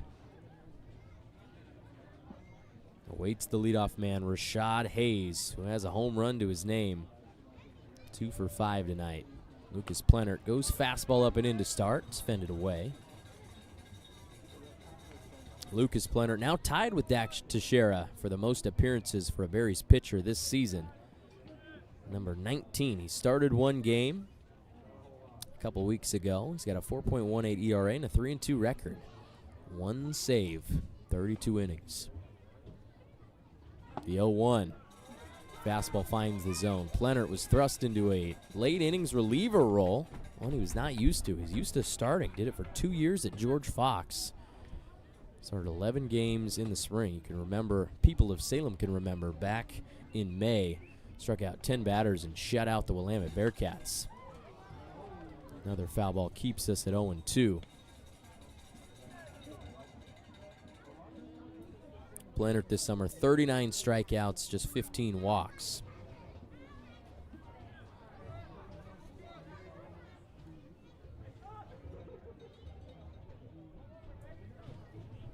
Heads with the 0-2. Slider, slow roller, charged by Alki. His throw, 2 crow hops, but he's got the pace on the throw to get the out.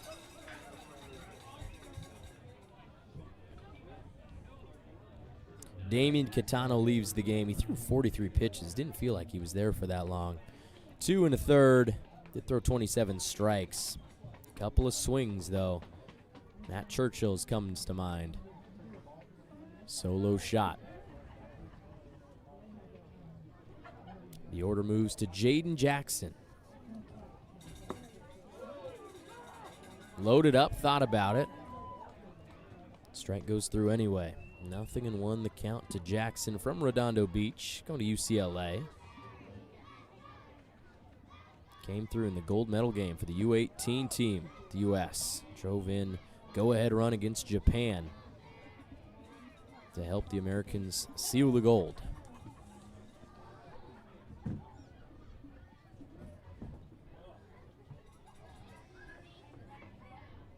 Plenter's 1-1 pitch up at the eyes of Jackson. 2 balls, 1 strike.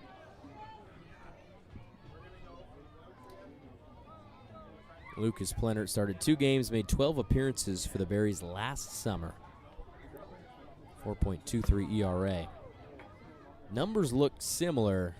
You could see the improvement. And so can University of the Pacific, because that's where he's going to school next year. Move from D3 to D1. 3-1 pitch. Slider breaks in. Misses the strike zone. So a walk with 1 out. Puts a runner on.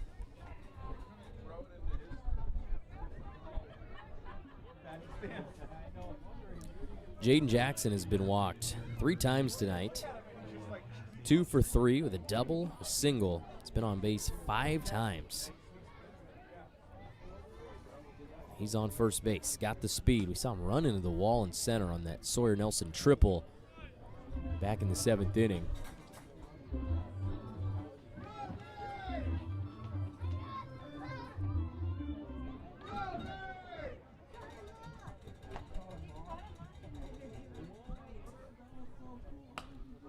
High pop-up, goes out of play. It's going to come down close to the Minuteman press box. I didn't hear it, might have ended up on the roof.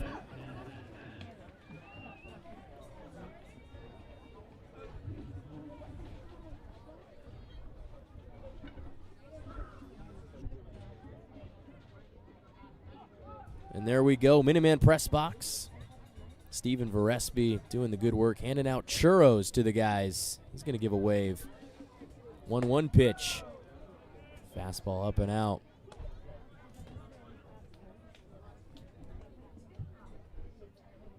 It's Noah Cassie at the plate. Last time we saw him, double to left center off the fence. He's got 3 RBIs. High pop fly. Can Noah Rowe get to this one? In the stands, like a meteor.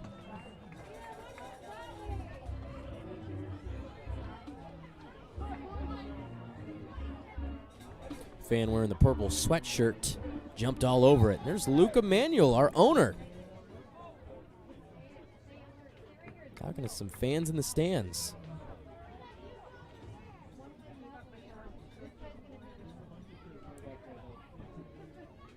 The 2-2, Plenert. Throw from Rowe. Curved a little bit away from the bag. Dunning couldn't put the tag down. So Jackson steals second base. He's in scoring position. And Cassie's got a 3-2 count. 2 for 3. He's also been walked and hit by pitch. Stays alive with a foul ball to the right side. Here's his last at bat in the 7th inning. Loaded up and hammered one. Left center off AOE Chiropractic. Brought 2 home. Swing and a miss. Got him. Plenert pumps an 89-mile-per-hour fastball by him. Some high heat for the strikeout. 2 down. Plenert goes with the power, punches it by Cassie. He's playing his baseball at Texas A&M Corpus Christi. It's Nate Johnson next.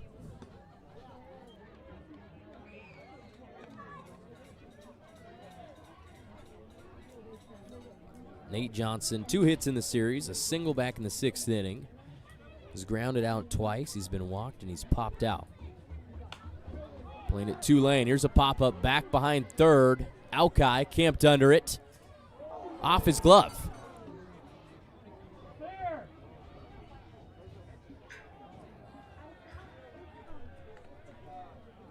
Should have been out number 3. Second time we've seen that from Alki. He's had trouble with the pop-ups today. He's gotten a lot of chances. Don't usually see this many. Every time we've seen the Bells give another chance, they've come through.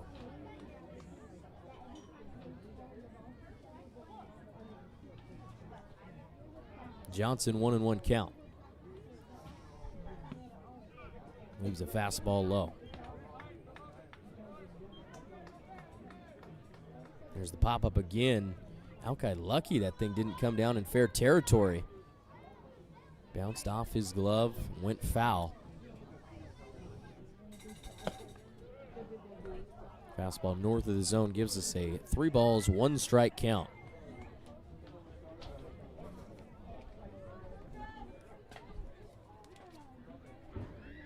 Nate Johnson played 50 games for the Green Wave in the spring, batted .277, and he has just earned himself a walk. So when you get new life, take advantage of it. 2 runners on for the Bells, 2 outs to Matt Churchill. Not a guy you want to see. We've talked about him. 36 games played for UPS in 2026. .259 batting average. 13 homers, 45 RBIs, was walked 22 times. First team all NWC. Take a little bit of a hiatus as Lindsey McCarter talks to his guys. Plenert has 2 runners on, 2 outs. Churchill goes back into the dugout. He's going to grab the elbow guard. Close ball game. Didn't look that way in the middle innings. Bells jumped ahead, 8 runs in the 5th, 6th, and 7th, and then 5 for the Berries to bring it within 1. And last time we saw Churchill, the solo shot, and that's why it's a 9-7 ball game.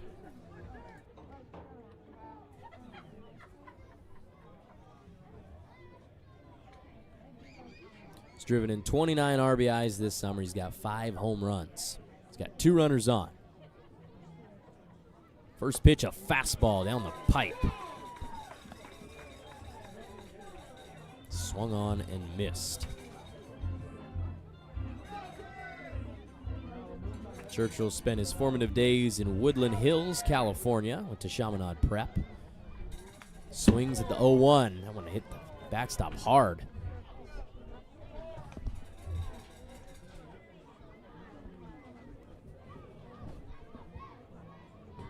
Danny Weidman showing off the hustle, going out to get it.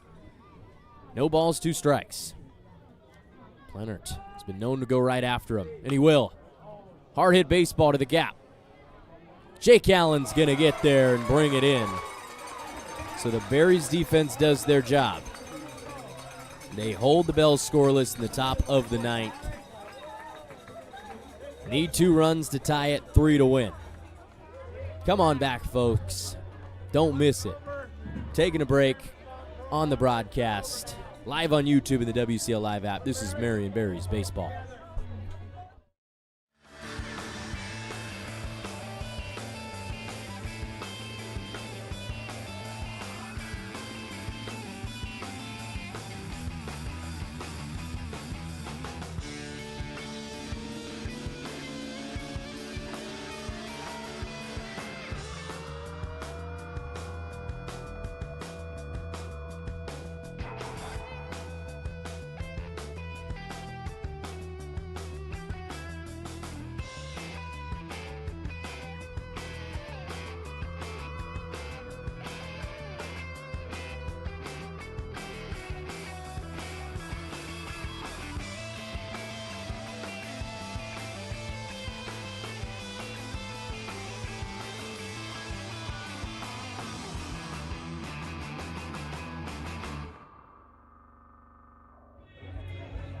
Take one last look at the WCL scoreboard on this Wednesday evening. Nanaimo got the non-league win. Portland 17-1 killed the Elks. Edmonton up 7-6. They've come back. They were down 6-1 in that game. Bottom of the 9th. Last chance for the North Paws. Wenatchee pulled it out in Kelowna 8-4. As did Ridgefield and Corvallis, beating the Knights 9-6. Distancing themselves from the 3rd place team. Walla Walla shut out the Northwest Star Nighthawks, and Victoria 1-run win over Port Angeles. Let's see what the Berries can do. Due up in this inning, Alkai Arujo Waiau, Nolan Rowe, Taryn Carlson.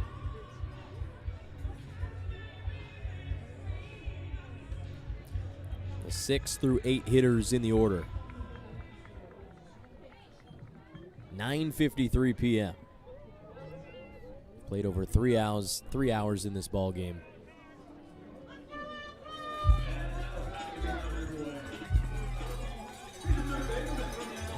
Here we go. My player to watch. Can he come up big in a big spot? Alkai Arujo Waiau. Singled in his first at bat, 0 for 3 since.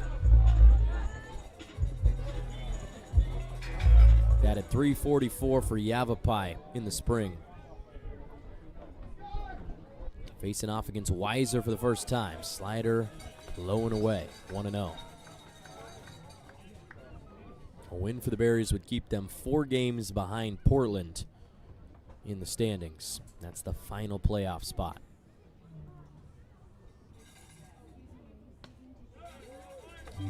A loss tonight would put the second half out of reach. Would have no possibility to catch the Walla Walla Sweets for an automatic playoff spot.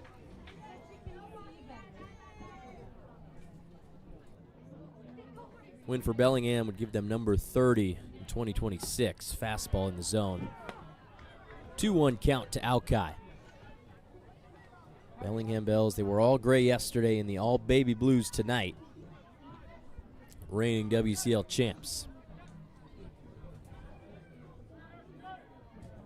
Weiser, the 2-1. Fastball off the barrel by Alkai, up against the netting. Comes down in foul territory. 92 out of the hand of Weiser. It's got some heat. Even count, 2-2. Black sky at the state capitol. Another big moon above center field. Weiser to the dish. Up at the eyes of Alkai. He's telling this story. Arujo Waiau spent the fall. University of Hawaii, learned a lot. A lot of older players realized probably wasn't getting the shot to make an appearance on the field for the Warriors, so he transfers to Yavapai in Arizona and plays his butt off. 3-2 pitch, fouled away. One-arm finish.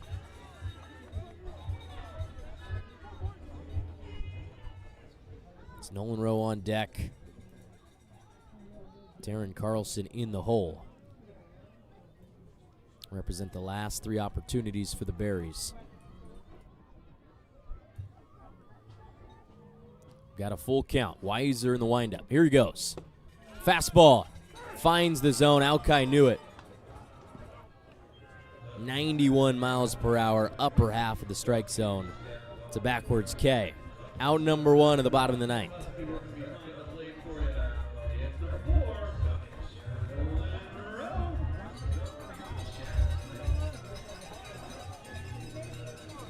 Nice pitch from Weiser coming through his second inning of action.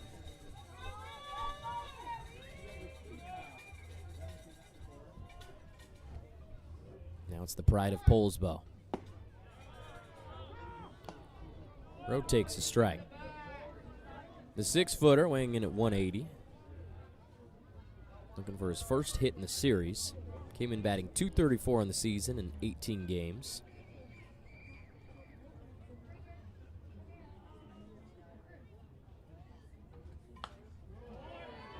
Foul ball gives us 0-2.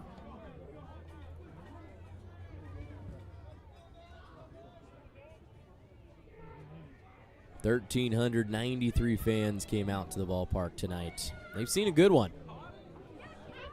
Bears are going to give you some good baseball. Can they pull it out? It's the question we're asking ourselves in the bottom of the 9th inning. Here comes Weiser with the 0-2 pitch.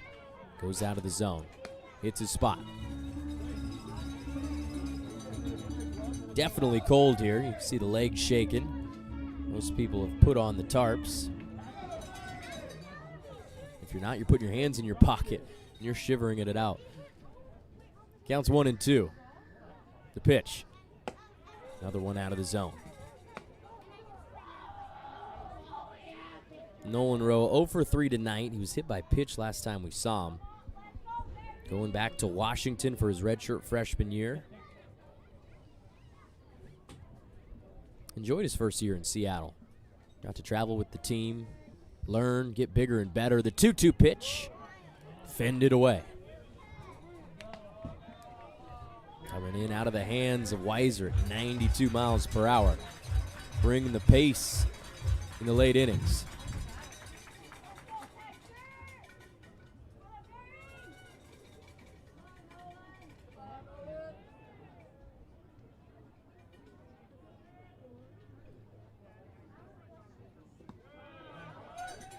Slider bounces to the plate. Looking to the 7th pitch of the at-bat coming up. Rowe guy growing up, rooted for Washington. His mom, Jennifer, went to school there, living out the dream. 3-2 pitch.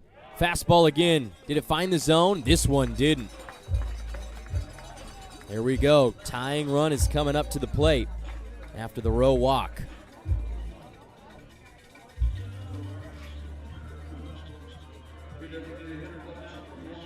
Heater just misses. I think it's a good pitch, just a tad low. Now Taryn Carlson steps into the box. The righty from Kamaikan High School in the Tri-Cities. Just spent some time over there over the weekend. Tri-Cities boat races. Carlson hefty swing in the first pitch. Fastball comes up with nothing but air.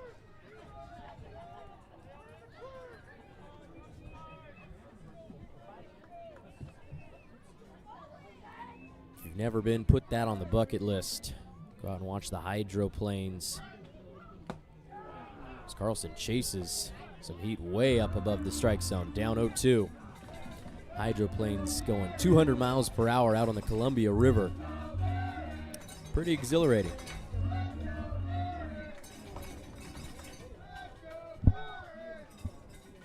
Nothing into the count. Weiser goes out of the zone. Heading to second is Rowe. He's got to get down. The throw into center field. Gets away from Churchill.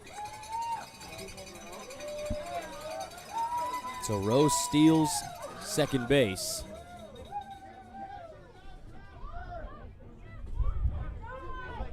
In scoring position. Down 2 runs. Berries have an out. Got away from Churchill, and then he chucks it to center. The 1-2, up and in.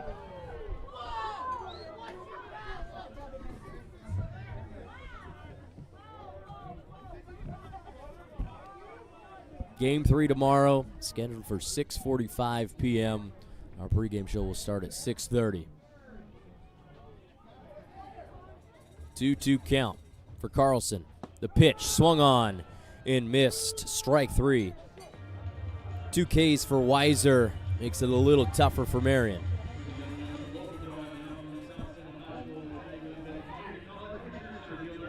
Probably the guy you'd want to see up. Noah Scher. Been very good at the plate tonight. He's reached base 3 times, 2 for 4. 2 RBI double and a single, also a stolen base. 2 outs, runner on second. First pitch to him. Check swing, it's a slider. Jacob Fisher says he does not go.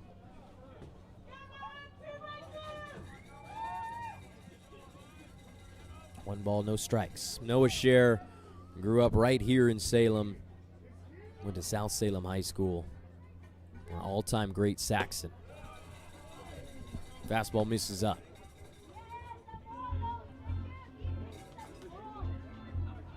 You know what? I'm with you. I'd love to see the Berries pull this one out.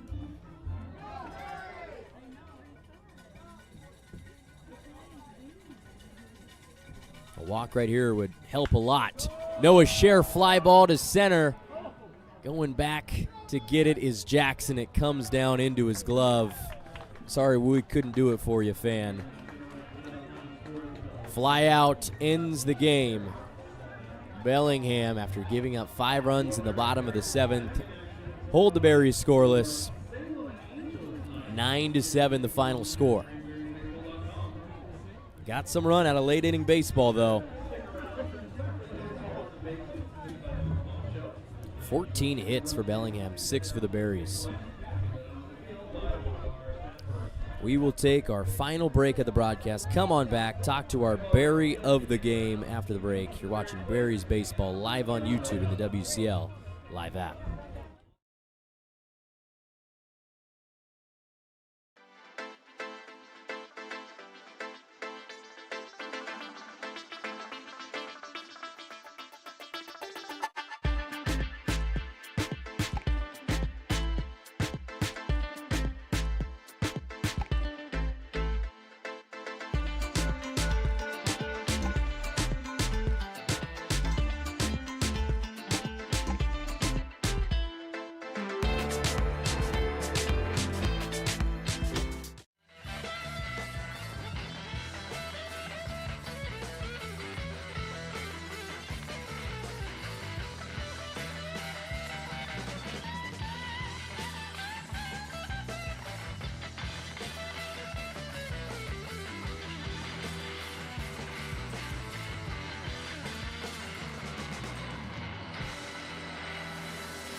Welcome back, ladies and gentlemen. Post-game after the 9-7 loss against the Bellingham Bells in Game 2. I'm talking with our Berry of the game, Noah Scher. And Noah, I'm sorry to talk to you right after that fly ball to end the game. You gave it your best shot. You hit it to the outfield. I think if you hit it to the left side, you get some help from the wind, and that might go out of this ballpark. What do you think? The wind was definitely whipping tonight, for sure.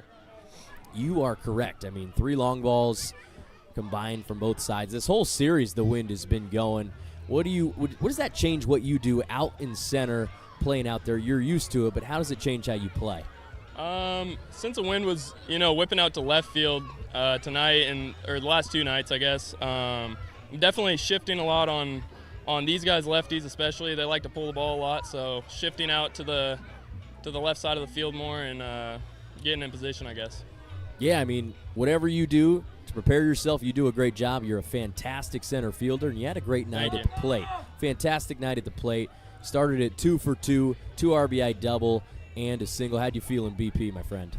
In BP, I felt all right. I was definitely trying to work to the opposite side of the field, and focusing on that, it helped me to be on time and be able to pull the ball tonight. And yeah, plan went well.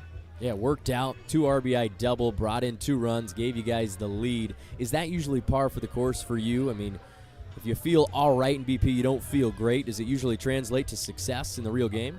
I like to think that BP doesn't really translate to the game. I feel like I kind of have to think that, so I can have hope when I have a bad BP day. So exactly right. It's just like playing golf, and you can't birdie the first hole, right? You got to double bogey it so you can have a good round. You can always get better. Yeah, my friend. How do you feel? I mean, we've got 7 games left on the summer, just 4 more here at home. Are you excited to keep playing in front of your hometown fans? Yeah, absolutely. I'm glad that we got more at home than on the road to finish it out, and the fans have been great as of recently, or all season really. So you said it, man. These fans are fantastic. 1,400 of them at the ballpark tonight. They always show the energy. We got the cowbells going for you. You're used to it. You're from here. You're from Salem, and it's probably been a pleasure for you to play in your hometown. I'm going to wish the best of luck to you. Know anything else you want to say while you've got the mic in front of you? Just thank you, Salem. Thank you, Salem. Yeah, that's a good one. Shout out to everybody who comes out to support Noah Scher, our berry of the game. Thank you, my friend. Have a good rest of your night. Yeah, you too. Thanks to Noah. He was 2 for 5, double and a single, and that does it for us. 9-7 loss. The Bells take the series. It's going to get paramount for the Berries to start winning some ball games. Got 4 left at home. Don't miss your opportunity to come out or tune in. Berries playing tomorrow, 6:45, and then coming back Monday through Wednesday against Walla Walla. Hope everybody who tuned in had a great night, and hope you have a great rest of your night. That'll do it for us. Cole Weber signing off from Chemeketa.